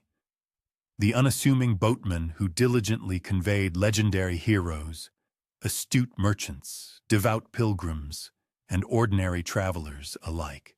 Despite their infrequent mention in the grand narratives of myths or formal historical chronicles, these indispensable figures rendered the vital service of facilitating connectivity within a land whose identity was sculpted as profoundly by its maritime domain as by its terrestrial expanse. When one immerses oneself in the captivating narratives of Theseus, embarking on his perilous voyage to Crete to confront the monstrous Minotaur, or of Jason valiantly guiding the Argonauts in their epic quest for the fabled Golden Fleece, our attention is invariably drawn to the heroic protagonists themselves. Nevertheless, an undeniable necessity existed for skilled individuals to expertly manage those vessels, to possess an intimate understanding of shifting winds and powerful currents, and to competently navigate perilous, often treacherous, maritime passages. It was these anonymous boatmen, whether engaged as paid professionals or serving as conscripted crew members, who, through their invaluable practical expertise and unwavering daily toil, rendered every single mythic journey not merely conceivable, but fundamentally possible. Let us now endeavor to envision one such exemplary individual, whom we shall henceforth refer to as Dorius. At the seasoned age of 45 years, he has dedicated a remarkable 3 decades of his life to a diligent profession upon the water, commencing his maritime career as a mere boy assisting his father, and now proudly commanding his own modest vessel. This craft is a robust wooden boat, measuring approximately 20 feet in length, ingeniously designed to be propelled by both sails and oars, adapting to the prevailing atmospheric and oceanic conditions. His established primary itinerary reliably links the illustrious city of Athens with several proximate coastal communities, occasionally venturing forth to more remote ports when propitious and lucrative opportunities present themselves. We now join Dorius on an unassuming late summer morning at the bustling port of Piraeus, Athens's vibrant and ever-active harbor. He has conscientiously arrived well before the first blush of dawn to meticulously prepare his boat for the day's impending labors. rigorously inspecting its structural integrity. His checks include ensuring that the hull remains perfectly sound, that the sail exhibits no fresh tears demanding mending, and that the oars are immaculately secured within their designated locks. These crucial preliminary tasks are executed with the methodical precision and profound attentiveness characteristic of an individual whose very livelihood, and indeed his safety, is inextricably linked to the unwavering reliability of his essential maritime equipment.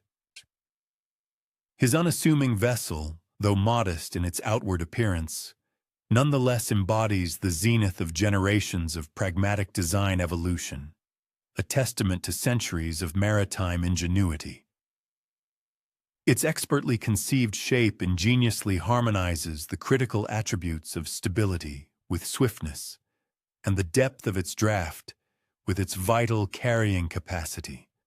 The timber utilized in its construction has been painstakingly chosen, precisely cut, and seamlessly joined, subsequently rendered completely watertight through the application of protective pitch. The sail, a robust and resilient fabric, is meticulously woven from tough fibers and necessitates regular treatment to effectively counteract the corrosive effects of rot stemming from incessant exposure to saline water.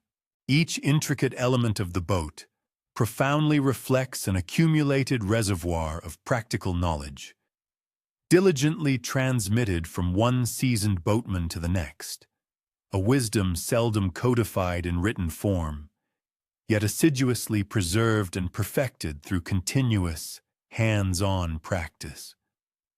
As the eastern horizon began to brighten with the nascent light of dawn, prospective passengers commenced their arrival at the bustling harbor. Dorius, unlike contemporary transportation providers, adhered to no rigid predetermined timetable. Rather, his departure was contingent upon amassing a sufficient complement of passengers or cargo to render the voyage economically viable and worthwhile. Nevertheless, he enjoyed a sterling reputation for unwavering reliability, and seasoned travelers who frequented the route understood implicitly that they could, with reasonable certainty, anticipate finding him prepared to set sail by the approximate hour of mid-morning.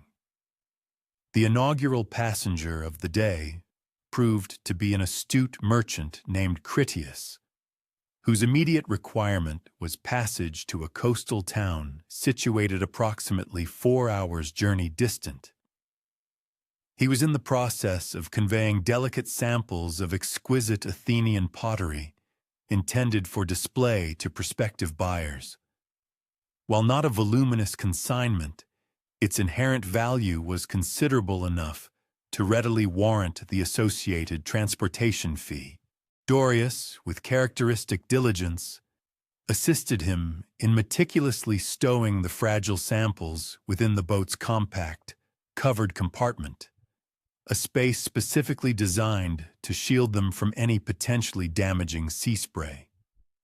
Their ensuing conversation was notably succinct and entirely pragmatic, primarily revolving around the prevailing weather outlook for the day and the anticipated duration of their upcoming maritime transit. This particular encounter was by no means their initial interaction. Critias, a discerning and frequent traveler along this route, had progressively developed a distinct preference for Dorius's vessel above the myriad other options available within the bustling harbor. He particularly valued the boatman's exceptionally careful and judicious navigation, alongside his commendable avoidance of superfluous stops, attributes that held significant importance, especially when one was entrusted with the conveyance of fragile and easily breakable merchandise. As the morning hours steadily advanced, additional passengers began to converge upon the harbor. 2 women journeying to visit their kin in the aforementioned coastal community. A nimble young man who served as an indispensable messenger, traversing the distances between disparate family properties, and an older, enigmatic traveler who, while not divulging the precise nature of his business, nevertheless settled his fare with commendable promptness. Each individual exchanged succinct salutations with Dorius, who, with practiced ease, aided them in boarding and locating suitable seating arrangements within the boat's inherently confined spatial limitations. He remained acutely attentive to the crucial aspect of proper weight distribution, subtly repositioning cargo as needed to meticulously compensate for the varying arrangement of his passengers. Having attained complete satisfaction with the meticulous loading process, Dorius then performed a conclusive consultation of the overarching sky and the undulating surface of the water, discerning intricate meteorological indicators that the majority of land-bound individuals would undoubtedly overlook. The nuanced configurations of the clouds, the distinctive quality of the morning's nascent light, and the specific behaviors exhibited by the seabirds congregating near the harbor. The prevailing conditions appeared auspicious for sailing, rather than necessitating arduous rowing, at least for the initial segment of the voyage. With seasoned expertise, he executed minor, precise adjustments to the sail rigging in anticipation of their departure. With a deft and practiced push against the sturdy dock, the vessel smoothly disengaged and glided purposefully into the expansive open water. Dorius assumed his customary position at the stern, his hand resting securely upon the steering oar, which functioned as the boat's essential rudder. He maintained a notable silence while navigating, rarely speaking unless compelled by considerations of safety or to draw his passengers' attention to an intriguing point of interest.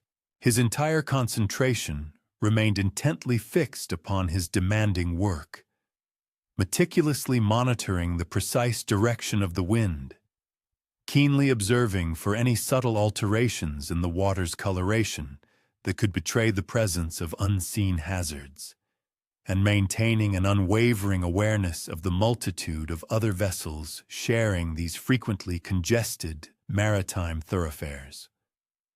The maritime routes were invariably teeming with numerous other vessels, each navigating its own course and contributing to the dynamic tapestry of these bustling waterways.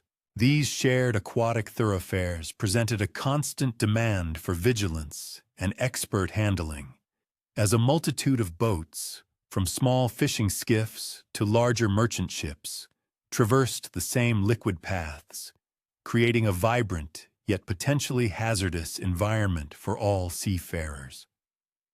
The voyage unfolds with an almost serene uneventfulness, precisely the scenario Dorius consistently favors. With an expert touch, he executes minor, ceaseless alterations to their trajectory and the precise configuration of the sail, deftly counteracting the imperceptible yet persistent variations in the prevailing winds and underlying currents. For those unfamiliar with the intricacies of seafaring, the craft appears to glide along with minimal conscious direction, maintaining a consistent velocity as it traces the contours of the shoreline. Yet, only an individual possessing seasoned nautical acumen would discern the incessant sequence of nuanced judgments and precise calibrations that collectively forge this illusion of effortless advancement across the water. Upon traversing specific, familiar geographical markers, Dorius meticulously registers their passage against an intricate, internalized timetable he carries within his mind. His command of this particular maritime path is so profound and deeply ingrained that he possesses the remarkable ability to ascertain their exact rate of advancement purely through instinct and the sun's celestial placement, obviating the need for any complex navigational instruments. This profound understanding was not acquired through conventional academic instruction or structured schooling, but rather through countless seasons of diligent observation, coupled with the rich reservoir of practical insights and time-honored traditions generously imparted by elder, more experienced boatmen during his formative years in the profession. Approaching the zenith of the day, the atmospheric currents underwent an adverse transformation, rendering continued propulsion by sail impractical. Without uttering a single word of protest or expressing any dissatisfaction, Dorius seamlessly modified their method of transit, meticulously lowering the expansive canvas and enlisting the assistance of two of the more robust passengers to take up positions at the oars alongside him.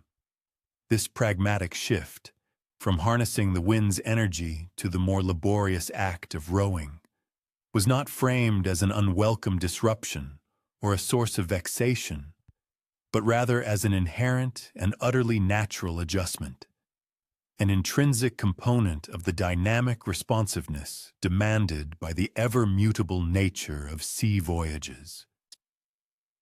While the vessel was propelled by the synchronized sweep of the oars, their steady, repetitive motion established an almost mesmerizing cadence, providing an unobtrusive accompaniment to the hushed exchanges among the travelers.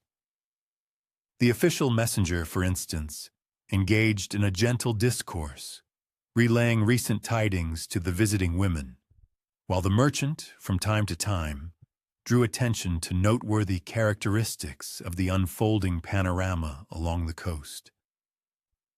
Throughout these interactions, Dorius maintained his unwavering concentration on the intricate task of piloting the craft, yet simultaneously assimilated their varied discussions, systematically augmenting his extensive mental repository of regional insights and community affairs. What prominent families anticipate receiving guests? Which settlements have undergone significant transformations lately? What commercial alliances are currently thriving and which appear to be weakening or dissolving? This diligent collection of intelligence is not driven by mere idle curiosity or a penchant for trivial chatter, but by an acute, pragmatic necessity. A boatman's very sustenance and prosperity are intrinsically linked to a nuanced comprehension of prevailing patterns in travel and trade. Such an understanding encompasses discerning precisely when specific categories of passengers might require transit services, identifying which maritime pathways could yield greater or lesser financial returns, and anticipating how shifts in governmental policies or economic conditions might impact the flow of sea-based commerce. Dorius assiduously accumulates these invaluable insights, meticulously constructing a comprehensive cognitive model of his operational sphere, a framework that far transcends the limited scope of purely navigational considerations. Upon making a brief halt within the sheltered confines of a diminutive cove, affording the strenuous rowers a respite and the passengers an opportunity to alleviate their physical stiffness, Dorius meticulously conducts a swift, yet thorough, examination of the boat. He scrupulously verifies the absence of any nascent leaks, a crucial routine, given that smaller craft of this historical period inherently necessitated consistent bailing, and confirms that the transported goods remain steadfastly fastened. Furthermore, he scrutinizes the oars for any developing fissures that could potentially exacerbate with sustained application. During this interlude, he exchanges succinct salutations with a fellow boatman whose vessel is traveling in the contravening direction.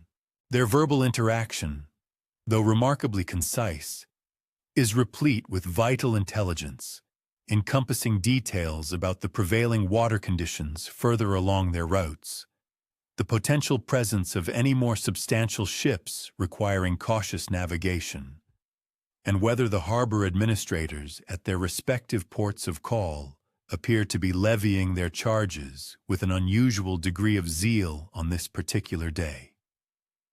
This unwritten, informal web of communication amongst the seafaring fraternity functions as an invaluable preliminary alert mechanism for any circumstance that might impinge upon the security of their transit.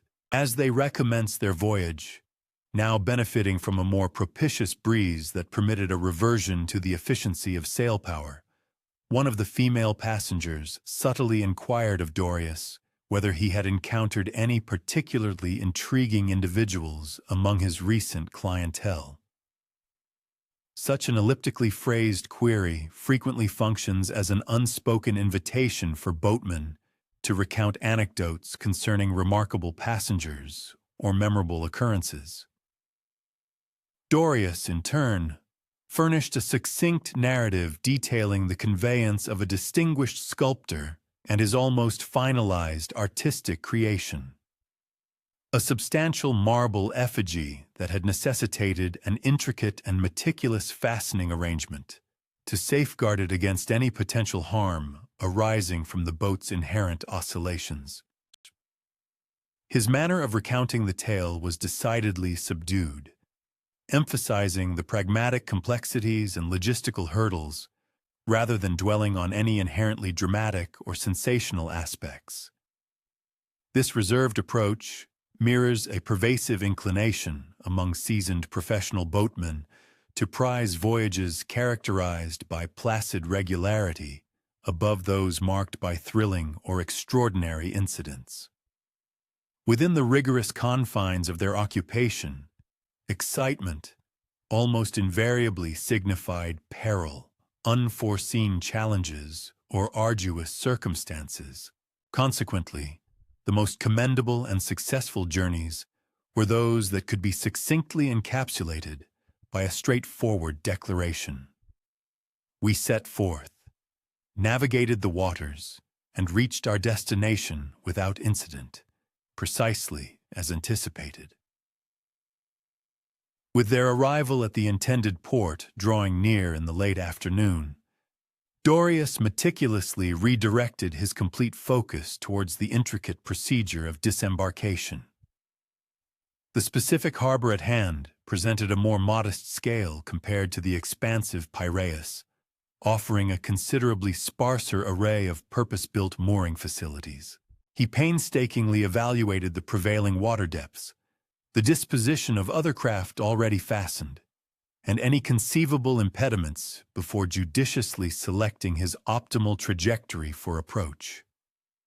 The ultimate placement of the vessel demanded an exquisite mastery over its kinetic energy, sufficient impetus to attain the designated berth, yet precisely tempered to avert any potential for impact or damage.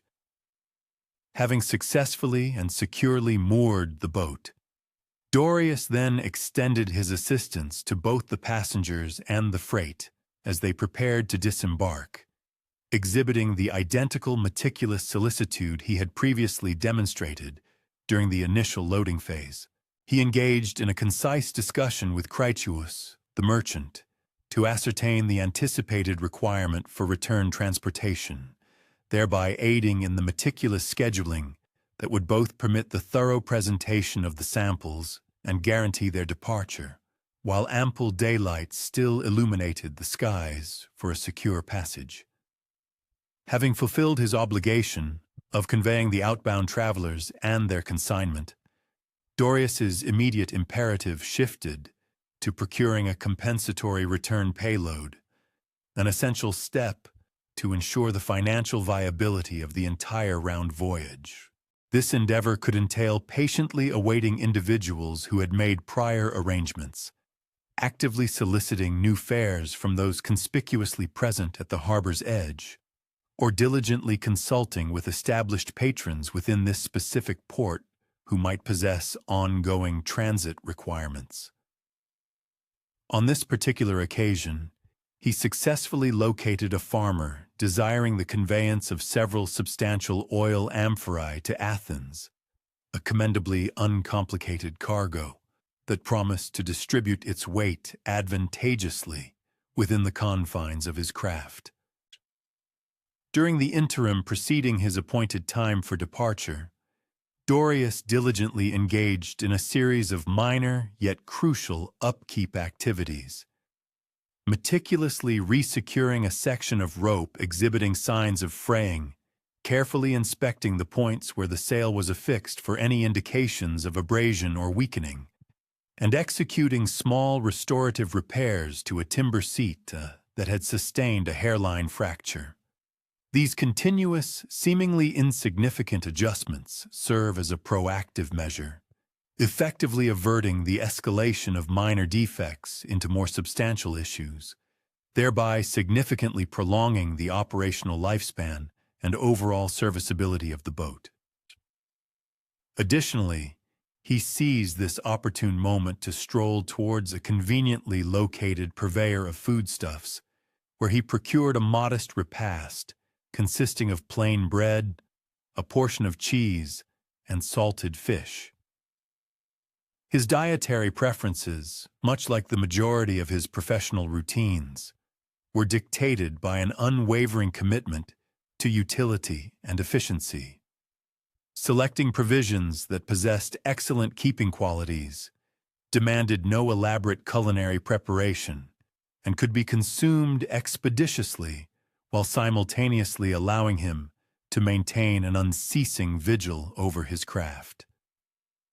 He partook of his meal while perched precariously at the boat's periphery, his awareness oscillating between the simple sustenance before him and the dynamic environment encompassing him. The homeward voyage unfolded in a manner remarkably analogous to its outward counterpart, characterized by a fluid alternation between the propulsive force of the sail and the manual exertion of the oars, dictated by the prevailing environmental conditions. Throughout this leg of the journey, Dorius sustained his rigorous and unceasing scrutiny of both meteorological patterns and aquatic phenomena, thereby ensuring a passage that was simultaneously agreeable for all passengers and efficiently executed. As their vessel drew nigh to Piraeus in the nascent hours of evening, Dorius deftly threaded his way through the progressively densifying harbor traffic, guided by the serene assurance forged through extensive professional tenure. Subsequent to diligently fastening his boat and meticulously supervising the disembarkation of the ponderous oil amphorae, Dorius brought his day's labors to a close with a comprehensive concluding examination of the vessel, concurrently preparing it for the expeditions scheduled for the subsequent day. He carefully stowed away any objects susceptible to pilfering, coiled all lines with painstaking neatness to preclude any unwelcome entanglement, and draped protective coverings over specific exposed components to shield them from the accumulating dew or any unforeseen precipitation. Prior to retiring to his unassuming accommodations situated in close proximity to the harbor, he engaged in concise conversations with his fellow boatmen, who were likewise bringing their daily professional endeavors to a close. This interaction transcended mere collegial pleasantries. It represented yet another crucial avenue for the reciprocal exchange of intelligence, encompassing shared insights regarding evolving navigational circumstances, reports of any peculiar occurrences, and discussions pertaining to prospective commercial prospects. While a degree of rivalry for clientele occasionally characterized their professional dynamic, these individuals concurrently upheld a robust cooperative framework, founded upon a collective occupational identity and a reciprocal reliance during moments of exigency. Across the span of this entirely unremarkable day, a day reiterated with countless subtle permutations throughout the extensive panorama of Dorius's professional existence, he has unequivocally showcased a sophisticated amalgamation of aptitudes. These encompass expert navigation, astute meteorological forecasting, judicious management of human resources, shrewd commercial bargaining, fundamental vessel upkeep, and considerable physical stamina. Nevertheless, within the formal chronicles of historical documentation or the embellished narratives of legendary sagas, individuals of his ilk are customarily referenced merely as the boatmen, if indeed their presence merits any acknowledgement whatsoever. When the legendary hero Theseus achieved his triumphant return from the island of Crete, an unsung individual meticulously piloted that vessel securely across the vast expanse of the Aegean Sea. Similarly, upon Odysseus's long-awaited arrival at his homeland of Ithaca, an anonymous mariner was responsible for the skillful operation of the craft that ultimately conveyed him. And when the inaugural Olympic Theoroi, the revered official messengers, embarked on their mission to proclaim the hallowed truce for the impending games, an unrecorded boatman provided the vital transportation between the various coastal urban centers. These countless, nameless enablers were the indispensable architects of the intricate linkages, essential transits, and crucial commercial interactions that fundamentally shaped the very essence of Greek civilization. Perhaps we are compelled to contemplate the myriad of unacknowledged individuals who, in our contemporary era, enable our own ceaseless movements across the globe. The dedicated professionals who skillfully manage our sophisticated transportation networks, diligently preserve our foundational infrastructure, and seamlessly facilitate our travels, encompassing both tangible physical transits and abstract metaphorical odysseys. Much like Dorius and his ancient maritime counterparts, these unsung heroes forge the indispensable conduits that permit the harmonious operation of all other societal functions, even when their distinct contributions remain largely unheralded within our prevailing cultural chronicles. These mundane arenas, wherein everyday citizens discharged their crucial responsibilities, served as the bedrock supporting the more illustrious occurrences and prominent personalities we habitually recall, thereby presenting compelling insights into the foundational mechanics of the ancient world.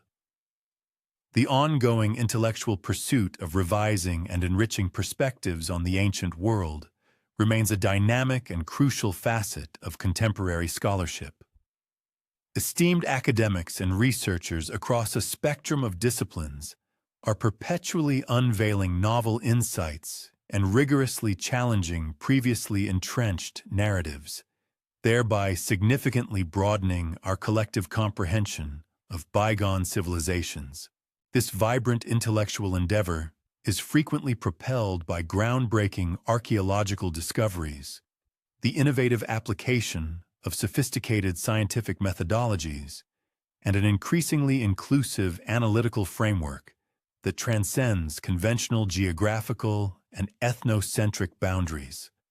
Consequently, the intricate historical tapestries of antiquity are progressively being rewoven, presenting a more nuanced, multifaceted, and ultimately more accurate portrayal of humanity's distant past.